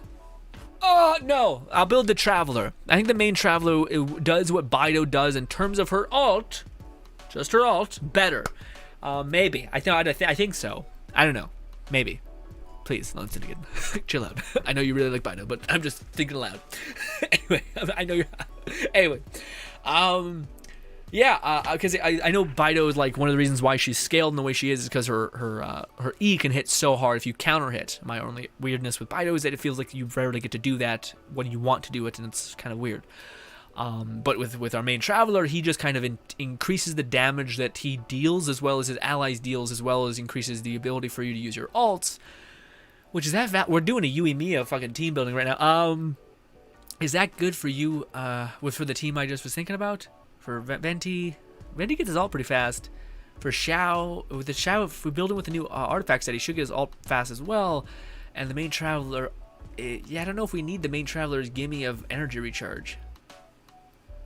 I don't know. I'm not sure. Lone Syndicate says, leave Bido to me. Will do, my friend. All you. I'll get my weird belly out having main Traveler, alright? We'll have that. Also, man, we didn't hear anything about skins for Genshin when it comes to the thing. The fucking, I can't speak. You guys know what I'm trying to say. The bullshit, eh? Yeah, I thought we'd get some more information on skins because maybe the skin didn't do well for what do you call it, Jean, which honestly isn't shocking because it doesn't look that crazy. But man, I don't know. What's the character? I think I asked this question before. But what is the character that you guys think looks the worst to you? Like something that like gets in the way of you being like, yeah, I'd play the shit out of that character. For me, and I've talked about this before, I think it's Bennett. I fucking despise Bennett's character design. I like his like the vessel, like the hair, the scar, the fucking goggles. I think that's all charming. But everything else is just leaves something to be desired. You know what I mean? Yeah. Like his like again, if you got like what would be Bennett's like better skin though? Because that's what makes it kind of hard. And maybe like hopefully like maybe Bennett travels with you to Inazuma and they give him like a badass Ronin outfit.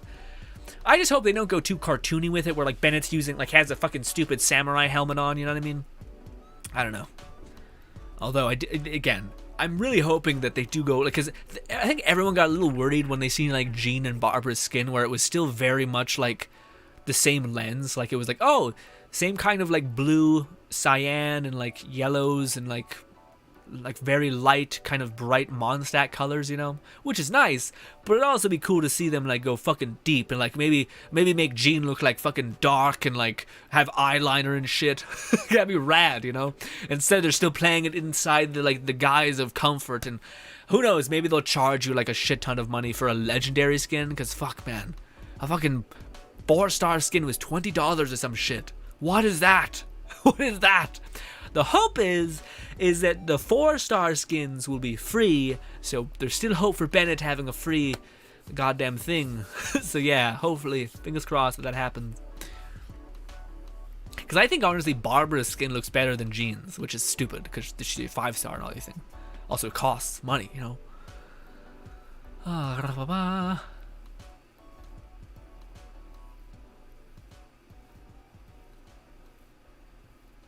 Azel says, what I did was spend $20 on Welcome Moon, and I was more gems than $50 worth of... Yeah, exactly. That's what most people do. They just buy a bunch of gems, because you can buy like multiple cards of Welcome Moons, and you'll just be like set. But of course, there's diminishing returns if you buy like 3 years worth of card, and then you don't manage to log in for one of them. You're still sitting on a surplus, you know. So it doesn't really work in that regard. But yeah. Aza says, I started playing since... Oh, nice. And clearly it was pretty early on. Yeah, you were right there at the cuff. I played the second week it was out because a lovely individual named Ashley was like, hey, Green, you should play this game. It's free and it's fun. And I seen it every now, like, around, and I was like, I don't know if this is going to be some kind of game I play. And then I was in. Because I love anime. I love like RPGs, and then they support the fuck out of the game, you know. So I get an update every week and I can cover it. It was just like, okay, now I'm kind of hooked. Now I need this in my life, you know. They got me. Although they don't have as much money as they could have gotten from you, unfortunately, or fortunately. They almost did. If they would have made the conversion rate for Genesis crystals and Primo gems more than just the same, I would have been like, okay, fuck. But instead, it's like dropping $80 for not a guaranteed 5-star, and I'm just like, that's crazy. And then people talk about the weapon banner, you having to spend $2,000 to guarantee yourself a weapon. No, just stop it. Although I did spend 0 money and got a Dragon Spine weapon. Or sorry, not Dragon Spine. I got a weapon banner weapon for Eula, but that's luck, my guy. Also, it's not like buying the weapon banner is entirely negative. You still can get a 5-star weapon that could scale your damage up by a lot. So yeah. Again, similar to spending on the like character banners, you just gotta make sure like you can't lose. Like you got great 4-stars, at least when you're just starting out. When you kind of have every character built already, you're kind of fine. You can choose whatever you want, kind of thing. Azel says, a lot of games I play were mostly because of Ugrin, Let It Die, Warframe, Genshin. Oh, Azel, man, I hope we should play games together then, man. I always play these games with not multiplayer aspects, but that's awesome, man. Also, again, I think it's nice that their game is free. You know, that way you can invest yourself in it, and then if you're like, you know what, fuck it, I actually like this game a lot, might as well spend at the very... That's my perception on it, at least. Maybe people's are different, but like, my cap is I'd rather not spend any more than $60 in a game that is free, because that's kind of where it should be. But with that being said, though, if I'm playing the game for like 3 months or like 5 months total, yeah, like what do you like? It's just stupid value at that point. Why not give beyond? Like again, it should reset at like the 3-month mark. I think the $60 idea, because again, if you're getting that much value out of it and it keeps presenting more value, then why not invest in the game? Hence, but again, I think there's smart ways to do that and bad ways. Bad ways being, of course, the what do you call it? The Genesis crystals versus Welcome Moon and Season Pass, and also doing the events.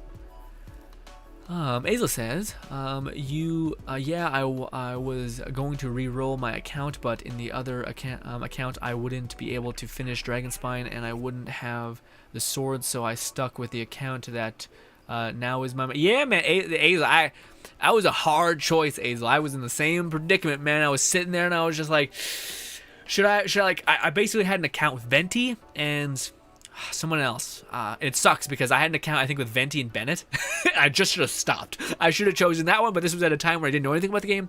So I chose an account with Bennett, or no, sorry, Venti, Bido, and who else was it? I don't know who else was the character. The problem that I had is I didn't have any main DPS characters. So I had like Shang Ling or something like that, and I had to forcibly use Shang Ling for a long time. So yeah. Luis says, do you still play Let It Die? Not as of late because there hasn't been any content there. But if they ever did make a Let It Die 2 or cover or update the game in any which way, I would go back and cover the game because I love it to pieces. But as far as doing the same thing that I've done 1,000 times over and over again, I feel like it's just a little redundant, and I could be investing in showing you guys cooler things or cooler games or something fun to do or helping other people in other video games and not just rehashing the same stuff. So hopefully that makes sense, Luis.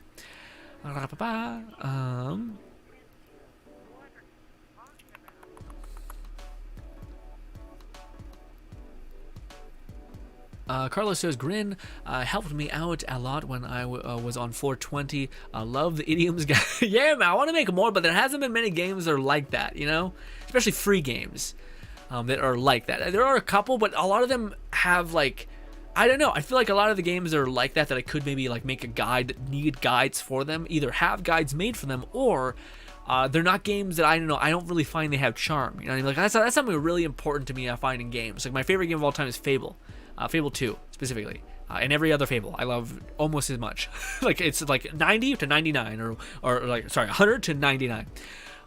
So I love games that have like a soul and like charm, and like a lot of games I feel like I can just see the writing on the wall. You know, I can see games that were like, we need to make it like Dark Souls, we need to make it like this game, we need to add this element that's not developed, but we can say it's in there. Like, I can see things like that which make me disheartened when disenchanted by certain games, which is why I kind of I'm in a spot where I'm trying to find another game I could cover and showcase and try to build content around and help people for and build value around. But I'm kind of sitting there like, I'm still waiting. And again, I probably should. Part of me knows I need to start looking, because a part of me also is like, a lot of times I looked out and it just kind of fell in my lap. But I think that's a bad idea. I think you should probably try to get good at finding the spots in the cracks in the wall where you can maybe find a way in. You know. Also, let's just run around. Well, yeah. Honestly, I'm just liking talking to you guys. To be honest. I'm just worried that people come in here and they're like, he's just standing. What the fuck? And I'm like, well, so I should do what other streamers do, which is just walk in a straight line, I guess. We could do that.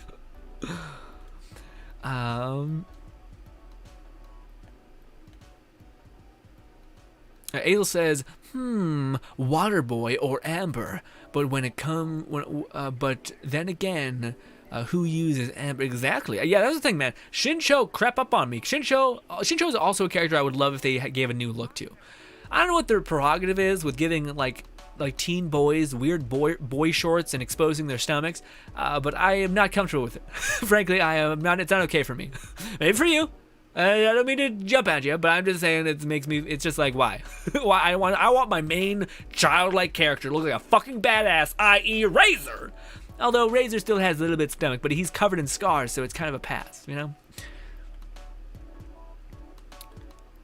Lone Student says, give Bennett a pair of pants to replace his stupid shorts. And the pants are weird, but I honestly, I don't like that Bennett has this weird, like, button. It just doesn't look like Bennett's, like, soul. You know, like Razor, his outfit looks like Razor. Razor's been, like, raised by wolves. It's kind of dirty, but it's also, like, clean enough to where, like, shit, like, mattered. Also, he just got style. Like, what is that? He got buckles on his fucking thing? I don't know.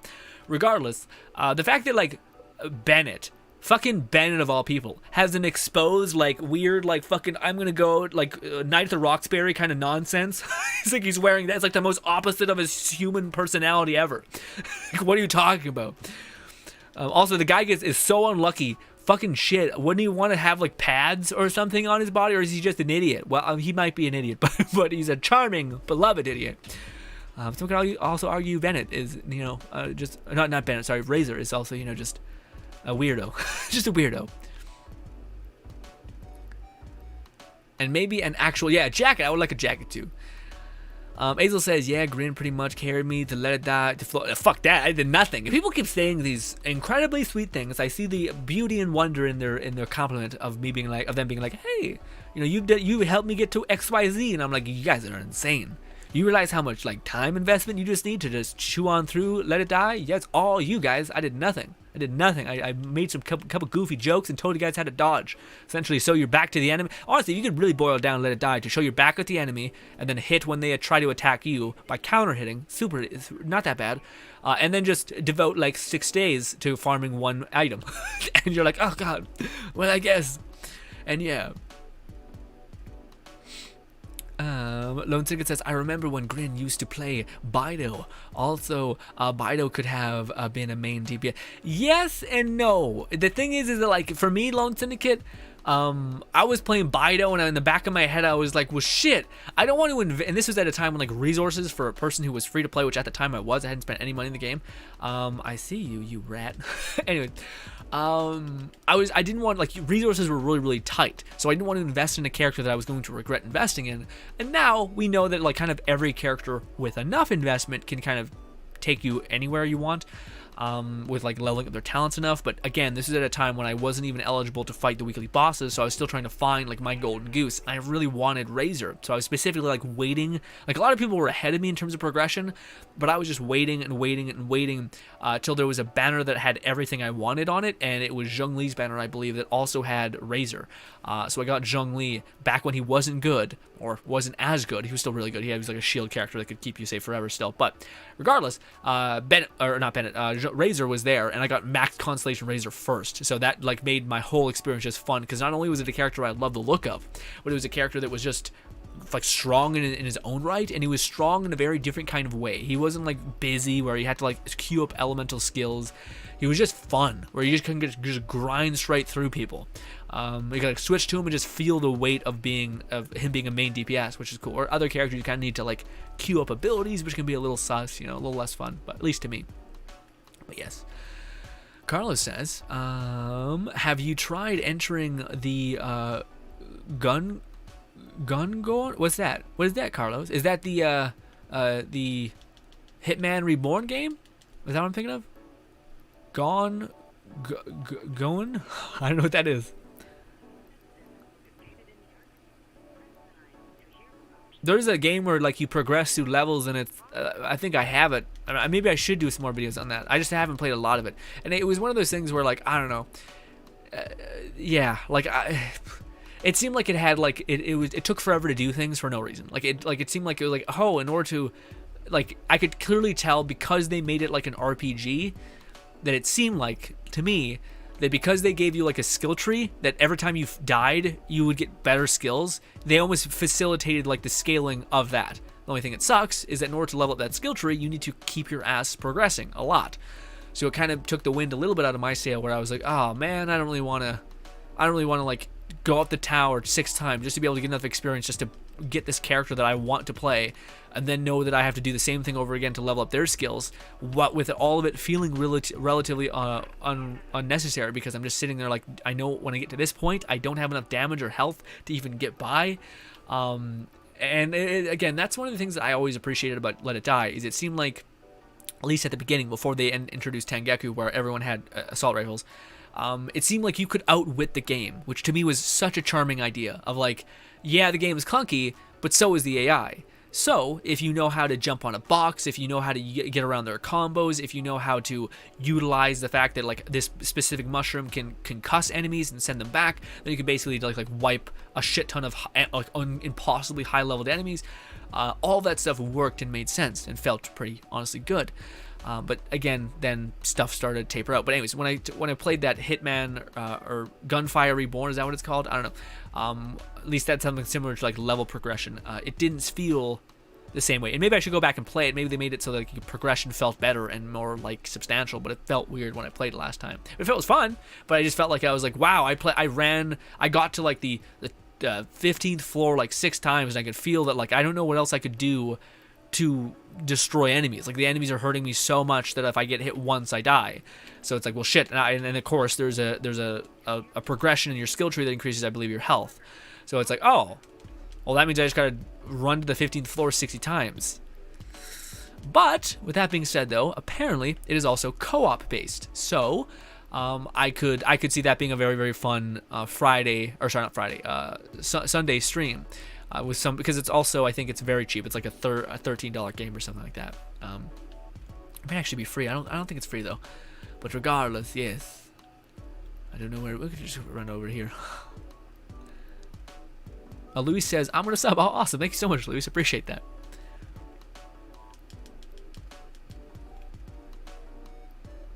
Luis says, I'm barely at floor 200. I think I'm at stage 3 for the boss. Bosses? Yeah, well, Luis, you just gotta, again, if you're you're barely at 200, but that's the thing, man. If you can get beyond 100, that's still fucking nuts. If you can get at 160, or not even 160, sorry. Because, what is it, like, if you can get to, like, 80th floor, that's pretty good. If you can get past the 100th floor, I believe that's when they start giving you bosses to fight. Which that's insane to me also, man. There's so many things in like Genshin where I'm like, what is happening? The fact that you introduce bosses, but you still have to dedicate like 3 hours or an hour, depending on how good your build is. I think arguably it's consistent to be like a 2-hour investment just to be able to fight one boss, and then then you're stuck basically. It just seemed like a weird vibe. It's just like a weird choices basically. That's a lot of Genshin though. A lot of weird fucking choices. And not Genshin, sorry, Let It Die, not Genshin. Well, also Genshin, I guess. Lone Syndicate says, help me get to floor 92 and Let It Die, then I was just over. Yeah, man, that's the thing, man. Like, because again, some people really digged the minutia of Let It Die. To me, man, I was just like as soon as like Tengeku was released, I prepared for it. I was ready to do it. I did it, and then I just got to like the 60th floor, and by the 60th floor, I realized that it was just the same shit over and over again for like multiple floors. And again, if you're able to breach a certain threshold, then you finally get access to something new, which is the bosses. But it just felt like, man, this is a lot of time investment for a little bump, like a little gain. That was the thing, you invested so much time only to get a little bit more resources, which is good for people who like really want a game that takes forever to progress in, and it's free to play, so that kind of, or it's free, so it makes sense. But even if you spent money, there was no way of like advancing yourself in any way, which is good, but also kind of bad if it's taking that long, you know. Also, it's RNG based, which is a rough combination, so it takes forever to go there, and then you could get absolutely shit on by luck and not get what you need. And also, you have a very small inventory, so like, it's, if you do find what you need, are you going to be willing to drop the other good stuff to get the other? It just had a lot of like, it was a game that was built on the idea of like conflict, like just a lot of like, what do I do? I guess we're doing this. Shit, you know. I just stir my coffee.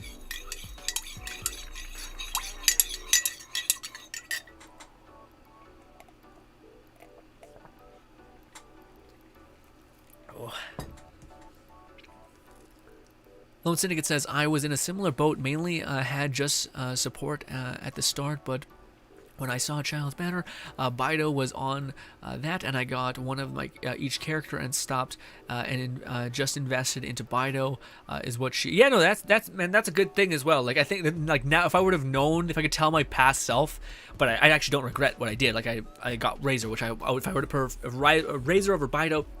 As much as I love Bido's design, I love waifus, but like Razor, to me, there's not a character in the game that looks nothing or anything like Razor. Anyone. Razor is like the most unique looking character that I think exists within the game. Who is another character that looks pretty unique? Ganyu looks pretty crazy. Hu Tao looks crazy too, especially with her style. But like, very rarely is there a person like Razor who summons forth a giant wolf that can just shred things and looks crazy and attacks fast and etc. Like, that gameplay sold it to me, whereas Bido was a lot about counter hitting and like supporting other characters if you want to switch them and use a faster attacking character. So yeah, again, I still like the way that panned out in a weird way. Also, Carthage says, I'm here! I can stay for the rest of the stream. That nice! Carthage, how was Black Widow? Was it amazing? Was it crazy? Was it unique? Or was it fine? I don't know. I know a lot of people didn't. What is it called? The female-led movies seem to be like, I don't know. I just don't hear a lot of like amazing things. Also, why the fuck is Amber in my party? Are you shitting me? Disgusting. What's my build with this? Shincho and Bennett, and not this weirdness. Ah, I hate this. Why is this so weird?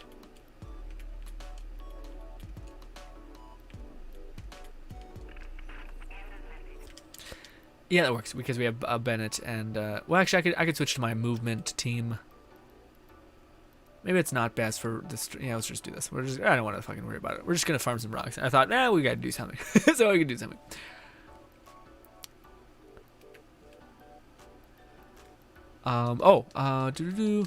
Enter the Gone is a roguelike shooter like Binding of Isaac. Oh, okay.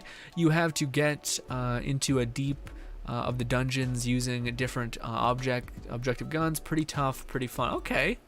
Also, it's free. I'm gonna Google it. Give me a sec. Go back to this. You guys can't see me. I guess I could just go to Big Cam. Where's Big Cam at? Big face. There it is. I'm gonna Google this name and keep it open so I can check it out after the stream. Let's see. I just want to look at the search for it a little bit. What is this? Okay. Yeah, it looks very Binding of Isaac. Interesting. I think I've seen this. Why are you like a pilled guy? Or is that the things we're fighting in this weird world? If I go to this, how do I open it as an image? There it is. We'll do this, and this again. This is the game. Looks cute. Looks very cute.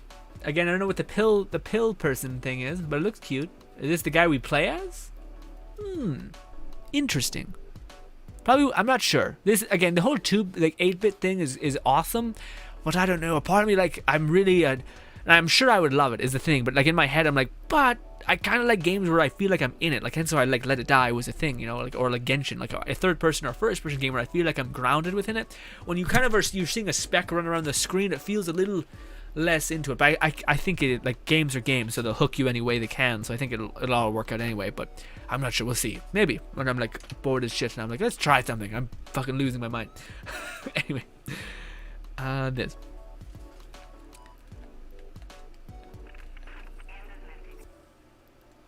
Also, I can't see chat. God damn it. Open up chat again.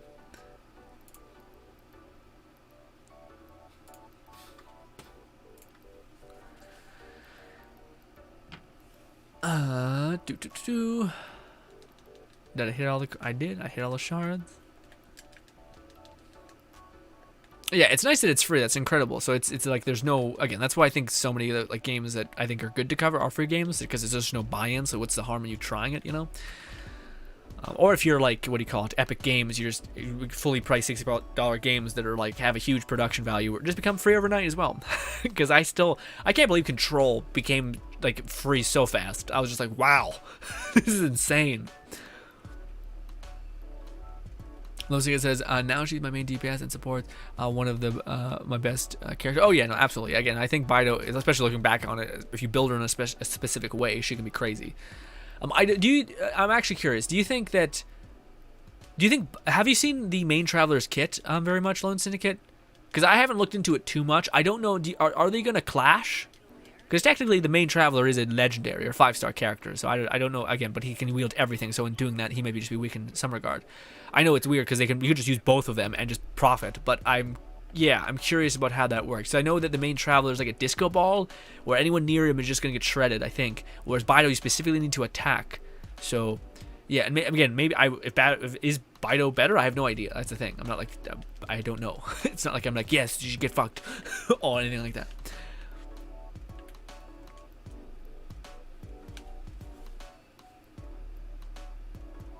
Oh, also, Sparks, are you still here? Someone asked for my the music we're listening to, and I just completely lost it. Simply put, lost it.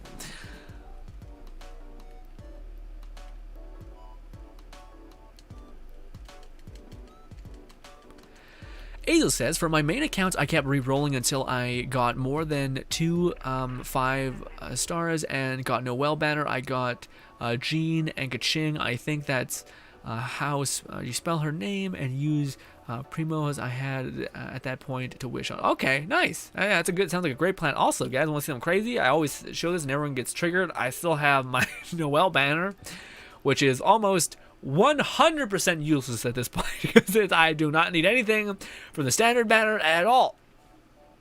In fact, at this point, most people who get anything from the standard banner are like, yuck, stop it. I hate you. Also, man, they need to give like some sort of gain to these magical chunk things, because they just are entirely useless. I have never seen anyone who's like, yeah, I'm so happy I got it. Also, is this how this works? It is. Nice. Overload, all that. Hazel says, Clee Banner, I got her so from the star I was strong and burned everything. Yeah, I was about to say, there's again, if I could go back and tell myself anything, I probably would have tweaked something. So basically, my whole path through Genshin, I don't mean to be, it's pretty flawless, especially with how Clee works. Like, Klee's great. Clee can fucking shred things, especially if she's just a main DPS. But she doesn't have like range. She has like range conflict essentially, like that, you know. But if I could go back and like tweak something, it was I should have trusted my want and not what I thought was better. So I thought that Xiao was going to be on the same level as Gan Yu, and I thought that I was going to be able to like deal decent damage with Xiao, but it was nowhere near the same as Gan Yu in reality. But I really wanted Gan Yu, but I was like, but wait, she kind of seems like, I was hearing a lot of bullshit. I was hearing a lot of people say that like Gan Yu was only going to be good if you were going to whale for her and get Constellation 6, which did not end up happening at all. And in the back of my head, I was watching people like showcase her, and I was like, I don't know if I believe these people who are saying that Gan Yu is this support character. I feel like even if she was, she's both. She's like both at everything, and especially now that people have her like perfectly built, she is. Oh my god, dude! It makes me feel so depressed whenever I see someone do Spiral Abyss with Gan Yu. It's just like, it's just the most sad thing ever. You're seeing people just like, they're just, it's like you Unga Bunga playstyle nothing. It's just like, god damn. It's not even that. It's just the utility of range. Like, in what, honestly, it's something that I was hoping for such a long time. Like, it's something that in Let It Die, funnily enough, that I was saying from the beginning, which is, why the hell is like, specifically in Let It Die, why is range so strong? You're ranged. You don't have to get close to an enemy. You can just sit far away and shoot an enemy and you're fine. Like, why the hell is range so broken? It should be significantly worse than melee, which you have to, there's a negative to it. You're getting close to a person that can hit you as well. So it just makes no sense why there's this weird diversion of strength. It's weird also. Oh my god, this fucking thing is not, I didn't scroll down in my chat, so it's not moving, but it is moving. Oh, give me a minute. Scroll down. There it is, Jesus. Sorry about that. Anyways. Also, Fluff says, from what the story was focused on, it made sense to be mostly female cast. Oh, nice. Okay. It was good. I definitely think it should have come out between Civil War and Infinity. Yeah, I feel like it was delayed for a long time, man. A lot of these companies who were like, no, it has to be released on movies. And some of it seemed like it was like, no, it seems like it's a movie that's made to see in theaters. And a lot of it seemed like it was some sort of executive nonsense where they're like, no, we're not going to subject our art to that filth, that online filth. Meanwhile, Netflix is like counting thousands of dollars because they're just like, all right, idiot. Sure. Also, you guys can't see me. we have to do the thing. I'm sorry. Shit. I looked over and I seen a cool fucking cartoon thing. Anyways. Oh, Fluff says they retconned a specific character, but they've done a similar with the villains from the second Ant-Man film. Why? What was bad about the character? I probably missed it. Outside of one post-credit scenes, pretty much would have been best to come out after Civil War because of Doctor Strange. Okay. Huh. Does it explain like the sadness of a character that's in there, kind of thing? But it's nice that it's a standalone film, says Fluff. So you'd like it too? Love it. Love to hear it. The pill is an enemy? Yeah, I figured that bit. Yeah. Disgusting.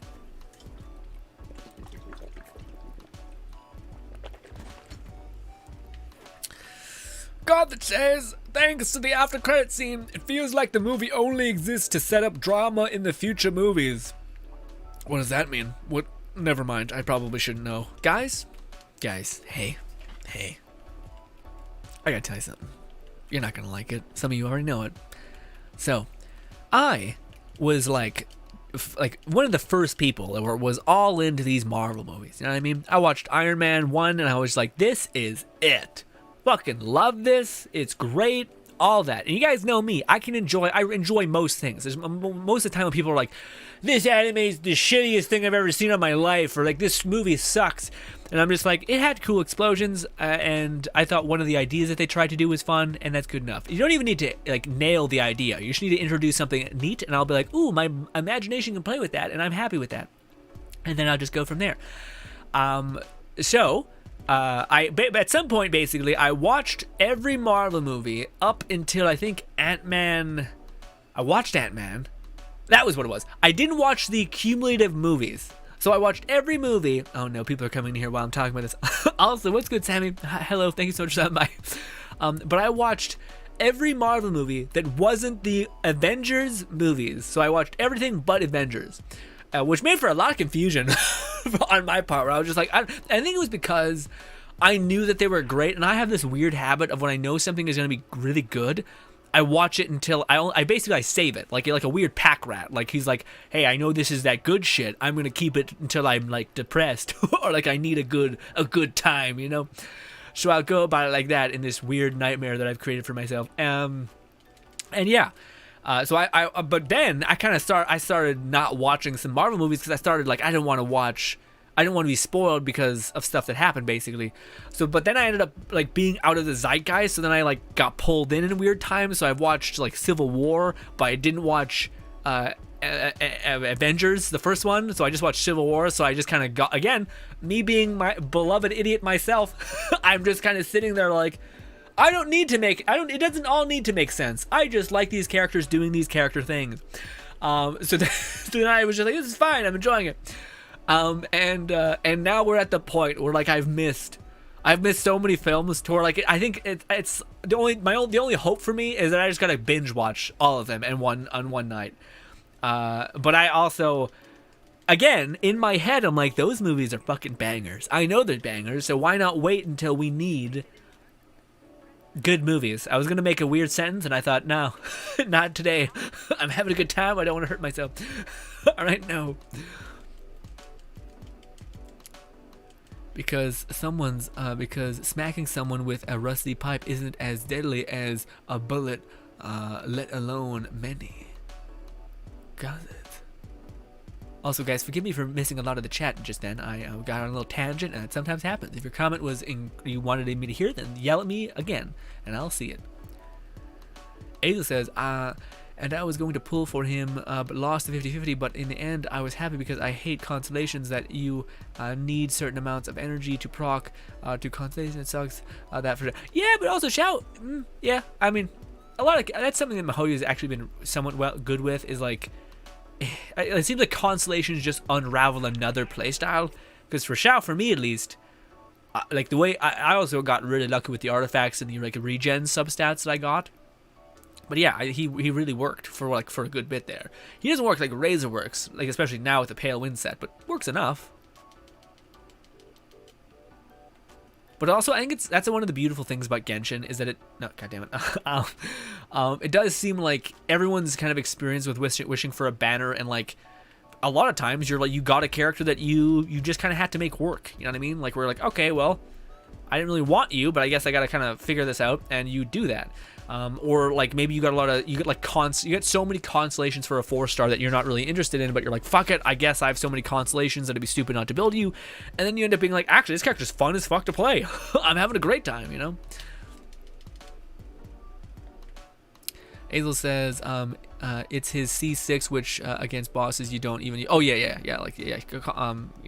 C6 is relatively useless, although it does look like the most aesthetic thing ever, which is a shame because it looks so good.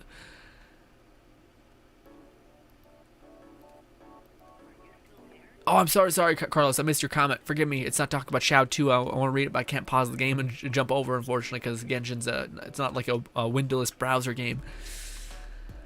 Fluff says, I mean, post credit scene for MCA they set up in a new movie plot.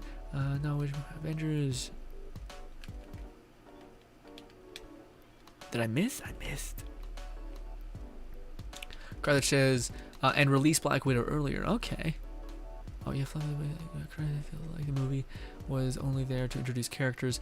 I think they had Black Widow for the after credit scene. Huh. Again, I'm kind of lost, but I'm happy you guys talk among yourselves, 100%. I don't mean like I'm not trying to like again. I'm happy you guys talk. Enjoy. I'm kind of like piecing it together in my head, which is a weird thing. Hazel says, I can agree that Ganyu is boring but to play, but not so much on Brainless because you have to make sure you don't get hit and stay away from the enemy. Oh, if that was coming from me, I did not mean that Ganyu is brainless. I mean like, how do I put it? Ganyu's gain for like her alt is just a fuck ton of damage, and all of your damage if you have her built hitting for like 2,000 damage flat. So all of those crystals are just bashing the shit out of people, constantly applying cryo. That's enough in itself to just be a good character. But the fact that she hits such a massive AoE is insane. The second thing is that she hits so hard in that AoE. It'd be one thing if it's like, okay, you're like your main arrow fucks things up, and then it like quarters the damage of your initial hit. That would make sense. Instead, it's just like, it's like 50 things stacked on top of each other, and it's not that. And then also she has a taunt, so she's basically safe. So to me, it's all of those things that cumulatively build up into this kind of play style of like, her scaling is too good to where you don't need to play in a smart way. Like it's like if Eula's a great example where you, in a small way, need to kind of queue up abilities in the right sequence and then you hit. Is it complicated? No. I think everything in Genshin is unga bunga shit. Especially from a lot of us coming from like Let It Dies and Dark Souls and all these kind of things. Even Call of Duty, anything. There's certain like levels to reaction time and skill that is just not existing in Genshin. At most, there's like artifacts that you need to get and understand how characters work to keep amplifying your damage, i.e. Bennett's and stuff like that. But yeah, as far as Ganyu being like stupid to play, I don't agree. I didn't mean to say that if that was the case. I do not agree with my own statement. It was more just that her scaling is so high that like, you don't need much else besides how hard she hits, you know? Like, nothing comes... Like, it's one thing if, like, you could argue that maybe the sequencing of your charging, you have to be patient and, like, put yourself in a good position. But you don't really need, like, Zhongli to make her bulletproof, essentially, you know? Or even just Bennett, keeping her in his ult and just being 100% great, and also being able to apply fire to the boss level enemies to apply a heavy melt. So, yeah. But, yeah, I don't think she's, like... I think she is not like less hard to play than any other character in this game, which is to say that most of the characters in this game are pretty like derpy to play, you know, at least as far as like, again, like comparing it to other games, at least in my opinion. But yes. Oh, there go did this and then did this. Sammy says, by the way, it's me. What's good, dude? That's so awesome. I'm so sorry, man. I haven't heard you say your name in a hot minute, and I'm sorry, but you're the wonderful exercise streamer, if I'm not mistaken. Love watching your streams, dude. You're such a good mood. Keep it up. Thank you so much, Sammy. I appreciate it so much. Or so sorry. I'm so sorry. I literally I see your streams constantly. I'm just so terrible with names, so forgive me, Sammy, but I appreciate that. I mean that after a credit scene also felt like. I came later. Black Widow, the film was longer. Yeah. They pretty much set up the Phase 4 of the Avengers. Yeah. Well, man, I don't know, because it seems like the Phase 4. Do you guys think that they're gonna do the whole like Spider-Man is Tony Stark? Because I don't know, man. I don't know how you can like. I don't know. I just don't see Tom Holland as being like Tony Stark. But then, to be honest, I don't see anyone being Tony Stark. You know what I mean? Like, it's just like that guy's. Yeah, dude has like the soul of a badass, or like just a person who's just like untouchable, like the textbook definition of like you could say whatever you want to me and it would mean nothing, which is just great. I don't know how another person can like pull that out of their soul, you know?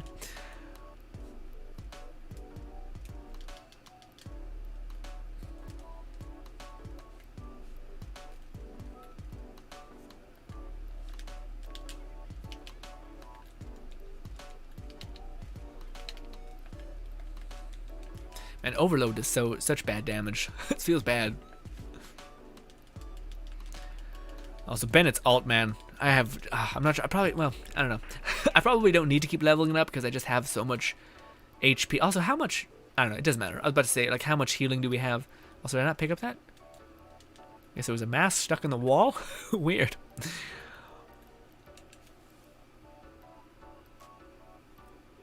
Lone Syndicate says, also, Grin, I posted my latest artwork on the art tab whenever you get a chance to view. Yes, I will check it out probably later tonight. I still got to cut my hair, shower, and ooh, dude, I bought a new shampoo.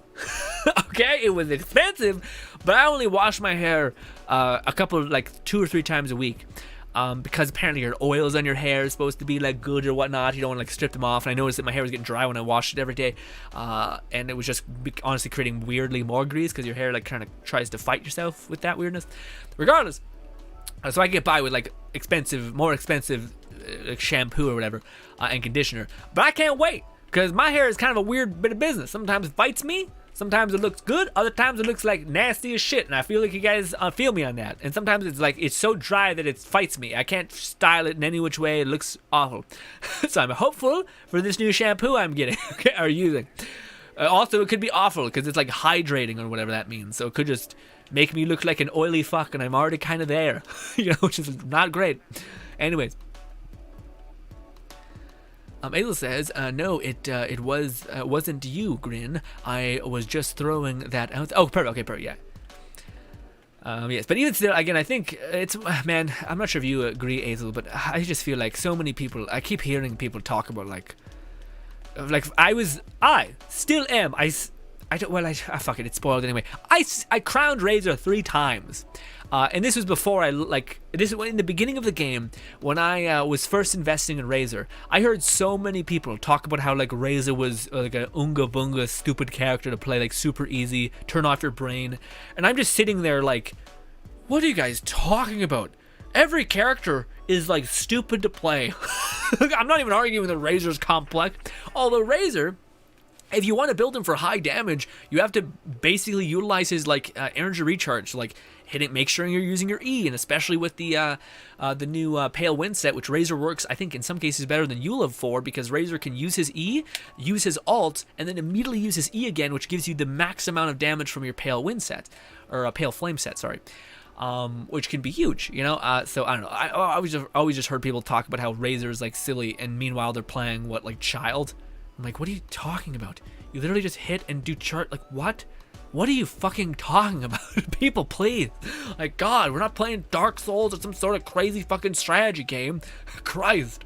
It's like people being like, I don't know, what's a good example? People doing something not at all challenging and being like, it's fucking hard. It's like so hard. Like, what are you talking about? It's like fighting a 6-year-old or fighting an 8-year-old. And people are like, holy shit. And both are like, let's say they're like, fucking trust fund kids, parents make a lot of money, overfeed them, they're obese, all this shit, all right? It's like fighting children, all right? And they're like, yeah, but I can fight children better. And I'm like, what the fuck are you talking about? You're all crazy, okay? You're fighting kids, okay? Stop it. Shit. Just enjoy the whole, like, now it falls apart. Now it falls apart, yeah. Huh. Just enjoy the, yeah, it's fine. You can like wrestle with your nephews, and it seems a little creepy. I feel like you can't talk about anything like that anymore. It's tainted by horrible people. Anyways, stop hitting me. You know what? Fuck you. How about this? One of these. God damn it, this. Bentley, do this. Give me my particles, god damn you. This. Where is he? I don't know. I think he ran away. Where's the other one? No, we got them both apparently. Good shit. All right. Oh, I haven't done the rock farm in ages. My brain feels like it's melting. Also, I don't think that was the right thing. No, it was. Yeah, because that's above, right? So we can fly down. Yes, it is. Good. Also, is this the one that has, like, flowers on top? It is not. Am I going the right way? It's right here. Yeah. Carla says, I have another stream open, and this poor girl is being bullied with money. She's crying gratefully and happy tears while begging people to stop giving. That's a fucking amazing thing, though, man. Also, fucking Carthage, that person you sent us to, man, outside of her profession, people are charming, man. So many people are gifted with talking and just being, like, genuinely interesting human beings. I don't know, man. I just a part of me is, like, always in amazement for how, like, I don't know, man, like, especially VTubers. What is with VTubers being like, I don't know, it just seems like you're like, fuck, it seems like you've been doing this every day of your life, like talking on camera and like hosting and like being a person that's constantly asking about people what people do and whatnot. Although I will say she seemed wonderful. The person that we rated last time, followed, feel like awesome. Seemed like a good, like a very charismatic person. But also she leveraged the whole like weird lewd voice thing quite a lot, which is again do you 100%. But yeah, in my head I was like, this is in a weird moral area where I don't know. It's like kind of in the same realm of like bathtub streams, where it's like it's fine when it's just some like rich guy giving people money. It's another thing when it's a very lonely human being who just wants love in the world giving money to a person who is pretending to love them. It gets a little sad. It's a little unfortunate, you know, very, very sad. But anyways, so that's kind of what I meant in that part. It's a gray area, which, yeah. But yeah, anyways, also, yeah, it's a very charismatic person. That, I think, is a takeaway. At least it should be. And yeah. Fluff says, I hope they didn't try to just replace the excess archetype, but I like having Spider-Man now. He's smart and intensive skill. That's true. Yeah, I guess he brings different things to the table. Again, I haven't watched a lot of the new things because again I'm waiting. I kind of like, because I didn't watch the Avenger ones, I'm kind of like, well, fuck, shouldn't I watch those ones first to do it? And then that just makes me put it off and not watch it, you know, which is a bad habit. Also, I got a lot of shit to watch and enjoy and shit, so I'm kind of like, this is a good problem to have, to be in a state of abundance and to being able to pick the things that you really like and want to enjoy. Like right now, I'm rewatching the next half of Fire Force. Although I'm doing the thing that I do, which I go back and watch like pivotal moments that I thought were cool to get me excited for the second part. If that makes any sense. Fluff says, I hope they don't try to just replace... Oh, right, read that. Another thing it says, also, I'm destroying the event with Ganyu and Venti. Enemies can't do... And I was about to say, you could just say... Oh, also, man, that's another thing. Like, if you have Ganyu, Venti, and if you eventually get Yuimiya, like, on the downtime, you could just be using... You could get Rust and Yuimiya, and just be wrecking things that way. Honestly, that'd be probably the dream team. If I had every character... Ganyu, Yuimiya with Vaporize and Melt, all that stuff, or no, Melt, Venti for CCing everybody in an area, and then Xingqiu just to apply the water status and heal you whenever you kind of need that, or just replace Xingqiu with Bennett for the ultimate healing and bonus to damage for every one of those characters. Because again, Ganyu does enough damage on her own that where she does, I don't think you need support characters, to be honest. I think Yuimiya might be the same, except she does have a downtime. Again, Yuimiya seems like she's like, okay, well, this is what a Ganyu that's balanced looks like. And yeah, although she is fire based, and we don't really know how hard her fireworks are going to scale, especially in combination with certain things. So yes. Also, yeah, we're fighting these dumb motherfucking people. God damn you. Give me that one particle. We'll do this just to do it. Also, I think you're resistant to this, yeah, so it'll do relatively nothing. Unfortunate. This. How do you do now? Oh, you do really well. Okay. Oh wow. So one hit with that's a lot of damage. Okay. I hadn't done the rock farm in forever, and I always remember those people took a couple hits. But that was before I leveled up Razor to a silly extent. Oh, my heart. Also, do you guys think Zhongli can run like physical build? Like, so I have Pale Wind set built pretty goddamn well that can slot into relatively anybody. But I don't have Zhongli's like base attack leveled up. So I'm debating if I could make a video showcasing DPS Zhongli. Or is Pale, because you could just use your E and theoretically your E is hitting somebody. So would that deal damage? Oh, also, I forgot the main reason why you come up here. It's for this. For a shit ton of rocks on the side of a cliff.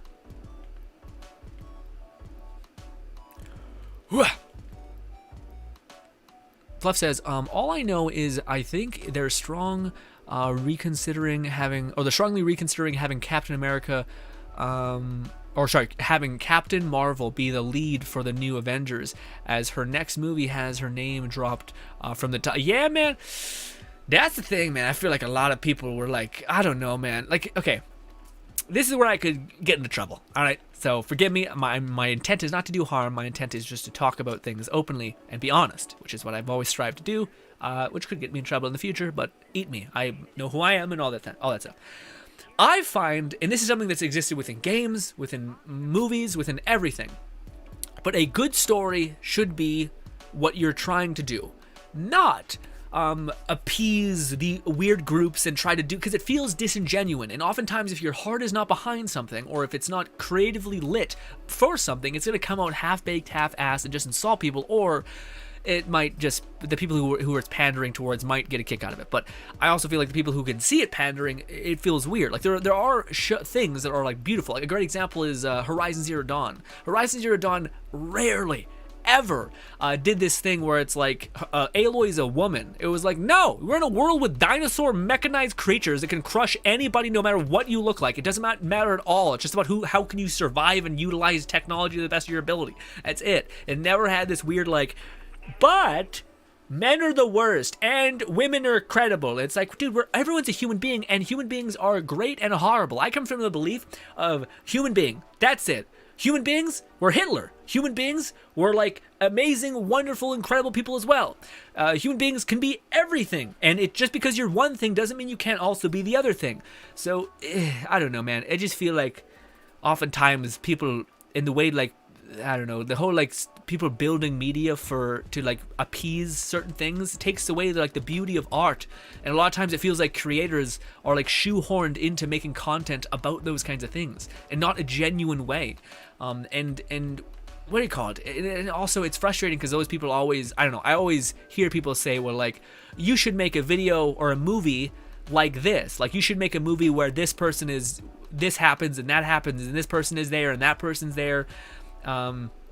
And to me, it's like, okay, well, instead of saying that person should waste, or not waste, but spend all of the goodwill and all of the hard effort that he took to be able to produce a game, produce a movie, to do whatever, maybe you, if you want that, should do what he did, work his way up the ladder, work his ass off, and then spend your opportunity on something that you think that people could like or need. Or maybe you'll realize when you're investing so much time into building something like that, or working up the ladder and being able to position yourself in a good way, that thing you're creating, you want to have a return on it so that you can produce more things. So you're going to try to make something that is sellable to a great deal of people, and you're going to try to cast the biggest net possible. Is that innately evil? No, I think it's just trying to do business, trying to sell something to as many people as you possibly can, and there's no like moral weirdness in it. It's just how things work. If you want to sell to the highest possible demographic you possibly can, or get as much money out of a small demographic that you can in order to be able to keep producing cool content or cool things.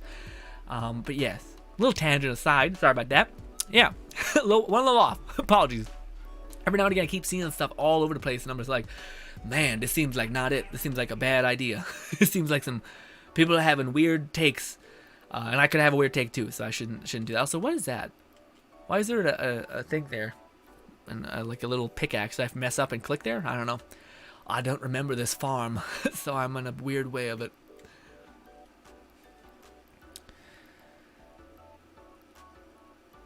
Lone Sinkin says, also, I'm destroying the event. Oh, right, Rogdanio. Fluff says, all I know is that it is wrong. Oh, yeah, Captain Marvel. Azel says, yeah, Razor could use it better unless you have C1 Eula, and she'll be. Oh, right, I forgot. Yeah, she can double proc the thing. Yeah, shit. I didn't even think about that. It's crazy. Lone Sinkin says, also, Grin, did you stick around from the person we raided yesterday? Yeah, I did. I checked. Oh, I only seen a little bit. I only seen like the first probably couple seconds maybe. Like I heard her, she was asking me what we were doing, and then again I'm like, I don't know, could I quickly run in there and say like I was working out, and then it'd be a whole thing. Because my thing is that I don't type fast, so usually a streamer will reply, and I'll be like, okay, and then I'll try to come up with a thing to say, but I'm slow when it comes to replying to stuff, so it ends up being a little fucky.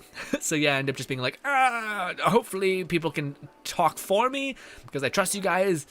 You guys know me pretty well, all that stuff.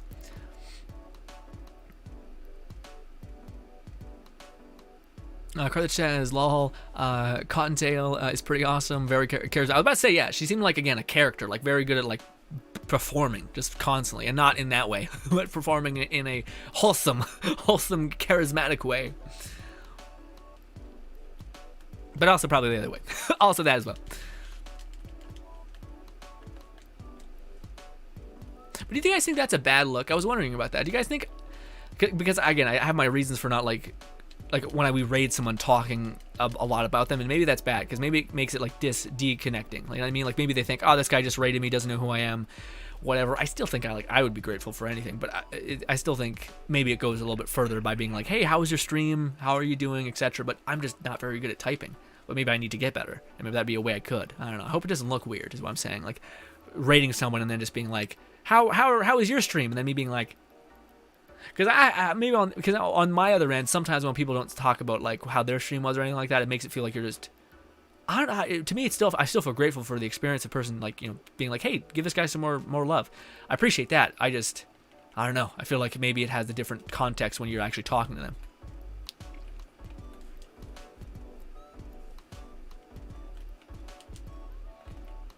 Stop it, Bennett. God, I hate when you auto climb.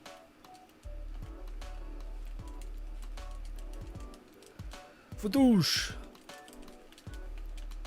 I'll be honest, I'm not really noticing Bennett's like ult and his, or like extra damage in his ult, which is weird. You think I think I should, but I don't really see the craziness. Really? Fall. Did I hit him with my ult? God, why is he here? Why is he on the side of them? How are you even doing this? I guess it makes sense. Slime can stick maybe, but jeez. Jesus Christ. But ladies and gentlemen, that is probably where we'll start winding down. I have to use the washroom, and I have to do a lot of other things. Cut my hair, use my new shampoo. Just a little weird, but it is what it is. We'll do this. We'll go hang out in our thing. Da-da-da. Perfect. Actually, that's fine. We don't need all of the rocks ever. Hey, look at that. I'm meant to do this. Where's the gadgets? Also, man. Oh, really? We can't do it in combat, this one slime. There we go. I gotta use the washroom so badly. Azel says, VTuber for me are people who have great personalities but are too shy. That's why they that's why once they have the animated characters, they can be themselves. What the fuck is my excuse, Azel? I'm shy too. Alright, god damn it. And I still have to fucking bear the burden of people seeing my stupid face, my sweaty, greasy forehead. Okay? But also, I don't know. To me, there is something, I don't know, it's probably just me. But like I think it's like what do you call it? People's like avatars, like they can make a really good avatar. So when they smile, they seem really cutesy and like adorable, and like weirdly you can create like an anime character that looks very jovial, and like you can feel that, you can feel that feeling of like wholesomeness, kindness, or laughter or whatever. Especially when a lot of the people who do VTuber stuff are very like vocal. They have a very unique voice, and they're good at like controlling it because that's their specific instrument. Where they're lessening potentially their other instrument, which I think in the future is just gonna get so good that it's indistinguishable. Like you'll be able to see weird facial movement, or at least maybe that's the appeal to it. It's not.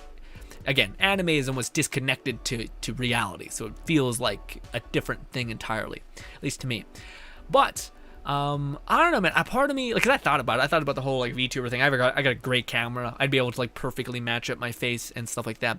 But at the same time, I don't know, man. There's something human and like connecting about when you see someone smile genuinely. When you see someone laugh and feel embarrassed because they're smiling like an asshole, or when you're looking at people and you're seeing them and you're engaged in a conversation, you can see that the person is truly trying to like read and understand things. And again, I don't think it's out of the realm of possibility for a person who has like an avatar to do that. I don't know. I kind of value a little bit.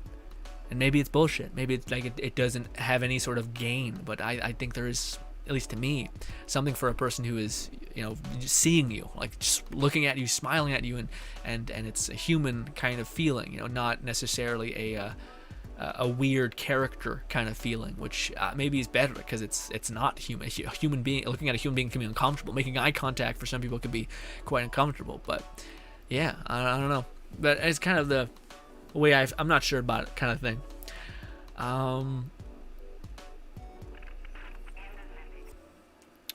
Fluff says, I miss how the original Miss Marvel was portrayed, and we've loved that instead of Captain Marvel. I'm also not a fan of Brie Larson seemed like a weird choice. But also, I don't know, she just seems like a person who got misunderstood, but also is like a person who is just a person who is easily misunderstandable, you know what I mean? Or like it feels like she just works against herself a lot of times, or it's like maybe her values are that way, but she projects like a weird sense, you know what I mean? Like she presents, I don't know, it seems like she gives off the wrong vibe. Maybe like I think she believes this, but she kind of does a bad job about explaining what she believes exactly, and it makes it feel combative, if that makes any sense, which could be me just looking into it, but yeah. Carla says, I'm pretty sure she can perform both hosts and interviews. Carla says, you started before VTuber was a thing. That yeah, it's true. Although again, there's many people who have done that, who have done like the VTuber thing, or have started beforehand, has fostered like, again, I think that's what Fluff was telling me about when it comes to Nanners, I believe was what her name is, Nanners, where she started off making content, kind of fostered a personality and joking humor, and then kind of just became a VTuber and like rebranded herself, which worked. And honestly, in hindsight, I think there's a gain to doing that, because I think, again, I've talked to you guys about this before, but the backlog of YouTube videos I have going for me, I think works against me a great deal outside of the Let It Die content. Let It Die content, I think that specific thing can work for me because it's specifically giving people value based on this and this and this, but then the growth of me being like a squeaker kid in like grade 8 to being a 25-year-old man or 24-year-old man, and the growth that happened in between, it would be cool just to be like, hey, I'm only the 25-year-old man growth humor weirdo who you're seeing currently, you know? But also, again, I like the minute I start putting like myself in like the whole VTuber perception of like, okay, what would it look like? What would I look like? What would be my angle? And a lot of times, man, I just feel like I'm like, but I don't know. There's something about me being who I am and me connecting with who you are. Like, to me, it feels like a little disconnected. It feels a little bit departed because you're seeing not me and I'm trying to see you. And it feels like it's not a fair balance, you know? And some people could argue the contrary, but I don't know. To me, I can't shake that feeling of like, I feel like I'd be hiding all of what I am from you, and all I want to see is all of what you are, you know? I want to know what you like. I want to understand why you like it. I want to laugh at the things that we find funny, and if we don't laugh at the same things, then maybe we shouldn't be together and click, you know, because we don't click or whatever, you know? So there's things like that.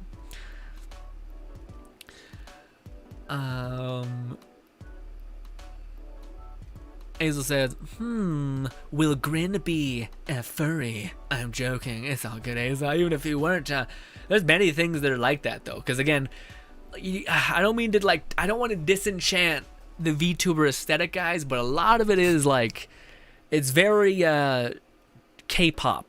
And I don't mean to come after K-pop, but a lot of that is like engineered math equations for success. So it's like if you were to build, it's like building anything. It's like, okay, we need a person that's charismatic. Go find someone out there who's a hidden talent. Maybe he's a streamer. Maybe she's a person who's on YouTube. Get them. Okay, and now we need a niche. We need a niche to exist in. And if you look at any VTubers, my guys, all of them are like caricatures, niches, or whatever. So they're like, here's the goth girl, here's the dragon girl, here's the furry girl who with bandages on her arm, here's the fucking anything. Here's the weird person who's lewd. Here's the person who's wholesome. They're all archetypes, which is from a business standpoint, it's awesome. It's so cool to see people leverage like aesthetic in a very cool way. I love it. But at the same time, a part of me is like, it does feel like a little gamey. It feels like a little manipulative a little bit, but like, okay, but I'm going to be this specific kind of character that I know specifically people, maybe boys, maybe whatever is going to be, and I'm going to feed into that narrative, and then I'm going to make them feel like they support that character because I'm giving them something that they find aesthetically unique, pleasing, whatever, and do that. Now the key is, and I think Fluff would agree with me on this, I think the key is that you could have all of that, but if the main person isn't charismatic, and I always use that word, but that's the best way I can describe it, is a person who feels like life, a person who feels like energy and good, and I don't mean to be getting all like fucking astral signs on you with energy and shit. I'm just saying, but there's a special feeling when you're watching someone where like time flies, like you're watching a person for 10 minutes or 2 hours, and you're like, I thought that was like half an hour, holy fuck. Or a person that just makes you feel at home, or a person that makes you feel like you're just hanging out with the boys, or a person that makes you feel like you're just accepted within the world and in this weird community and feels like you're a part of it. That to me is the essence, the soul of what charisma is, and people who are charismatic are. So yeah. But anyways, Fluff says, here's the Let It Die / Genshin addict. Is that what my angle is? I don't know what fuck my angle would be. Again, to me, You know what I think, Fluff? It's funny because Fluff, my angle was an angle before there was an angle.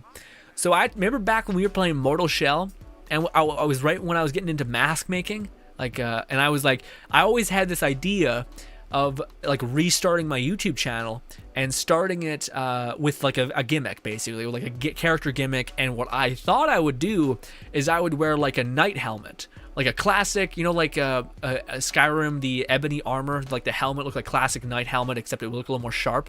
I always thought that I would do that, and then I would play a character, like I'd play an amplified version of myself that wasn't afraid to make jokes because I was wearing a helmet. People wouldn't be able to really determine who I was, and I could also play into the stupid like crusade bullshit, like my what do you call it, my Knights in my Round Table nonsense. So I could play into those gimmicks, and I still might, except I might do it with this. Although I don't know, because Grin, the channel Grin, doesn't exactly facilitate knight helmet guy, but we'll see. But yeah, I just thought, because especially with my love for making helmets and like masks and like cool, weird arts, design, craftable things, I thought it could be a fun perception. I think it's still something we could do in the future, especially now that I'm like learning a lot about like business stuff and like marketing and all these kind of things, which are not, I'm not leveraging them against you, by the way. Like I'm worried, like I kind of want to make a video talking about all the things I've learned, but it's kind of like the same worry I had when I was making videos on how to make friends and influence people. I was really worried that was going to come off as like me manipulating people, which wasn't the case. It was me just like reading a book about how to basically make people happy, how to make people have fun, how to make people feel better about themselves. And some people could argue that's manipulative because you're specifically learning how to make people feel a way, but it's not a bad way, and I would never leverage it in a negative way. But yeah. Fluff says the avatar is the hook, but it's the personality that keeps people. Yeah, that's a great way to put it. Lone Syndicate says, can you do that for one video? What video? Fluff says VTuber avatars are a new form of puppet/muppet that will be visually appealing to various gimmicks, and so that's a very good way of putting it too. Fluff says, I mean, the VTuber streamer have gimmicks and sets them apart from. Yeah, it's true. Everyone's always had like a personality that they've tried to do. And I feel like it's honestly better because a lot of times people just want to like input into a community, or sorry, input into a show. You know what I mean? They want to like be a part of the chaos. Which, if you look at any of the biggest streamers there, they kind of facilitate a kind of a show in a weird way, like kind of like a show. Like a VTuber is like a mask. They kind of wear a mask and kind of try to be a person that embodies said mask, and etc.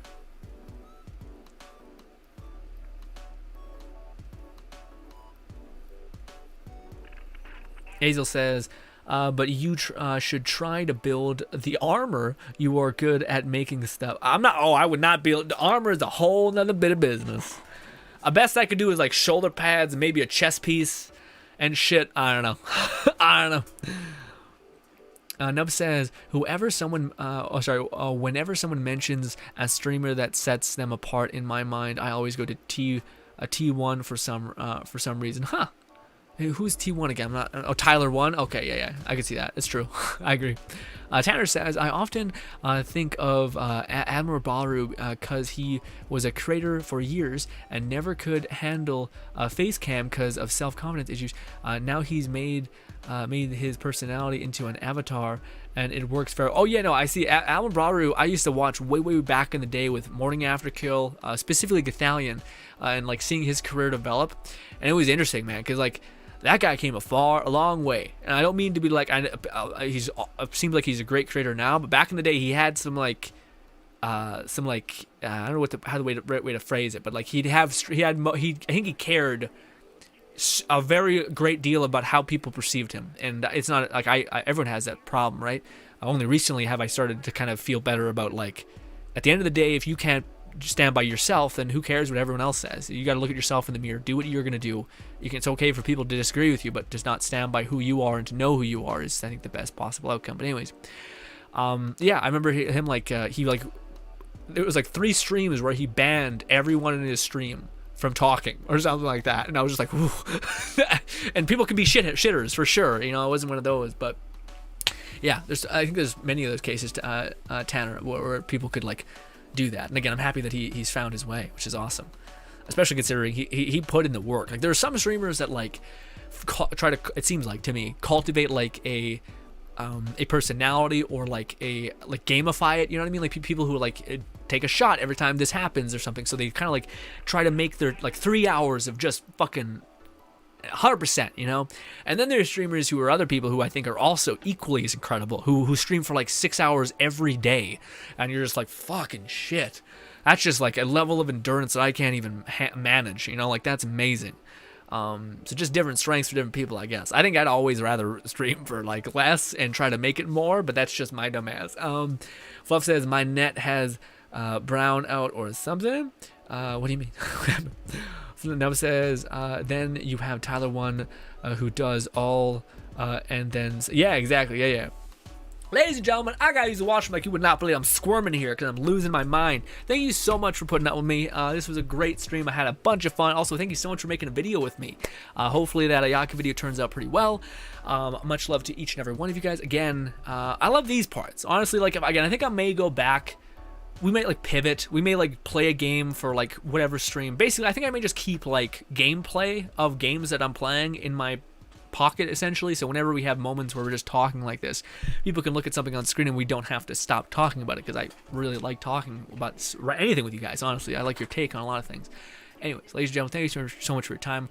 There's videos, I believe, already out because I'm the worst and I didn't know how long we would stream, and we ended up streaming for quite a long time. But I can report your boy's endurance is increasing a little bit when it comes to streaming. Although I think it's just because, especially last week when I talked to you guys about like that thing, how I feel about certain things on YouTube and how I feel about certain things. Again, the idea that, we're gonna ramble again, but I was in a weird place where I needed to find a better rule to live by, and to like kind of handle the stresses that can come from people and like interacting with so many people and having people see you in a certain way, and just being able to be comfortable with the choices, the ideas, and the person that you are, and being able to be okay with hurting people's feelings, essentially, because you can't save everybody's from feeling something negative. So you kind of just got to stand by what you believe and know what your intention is, and that be enough.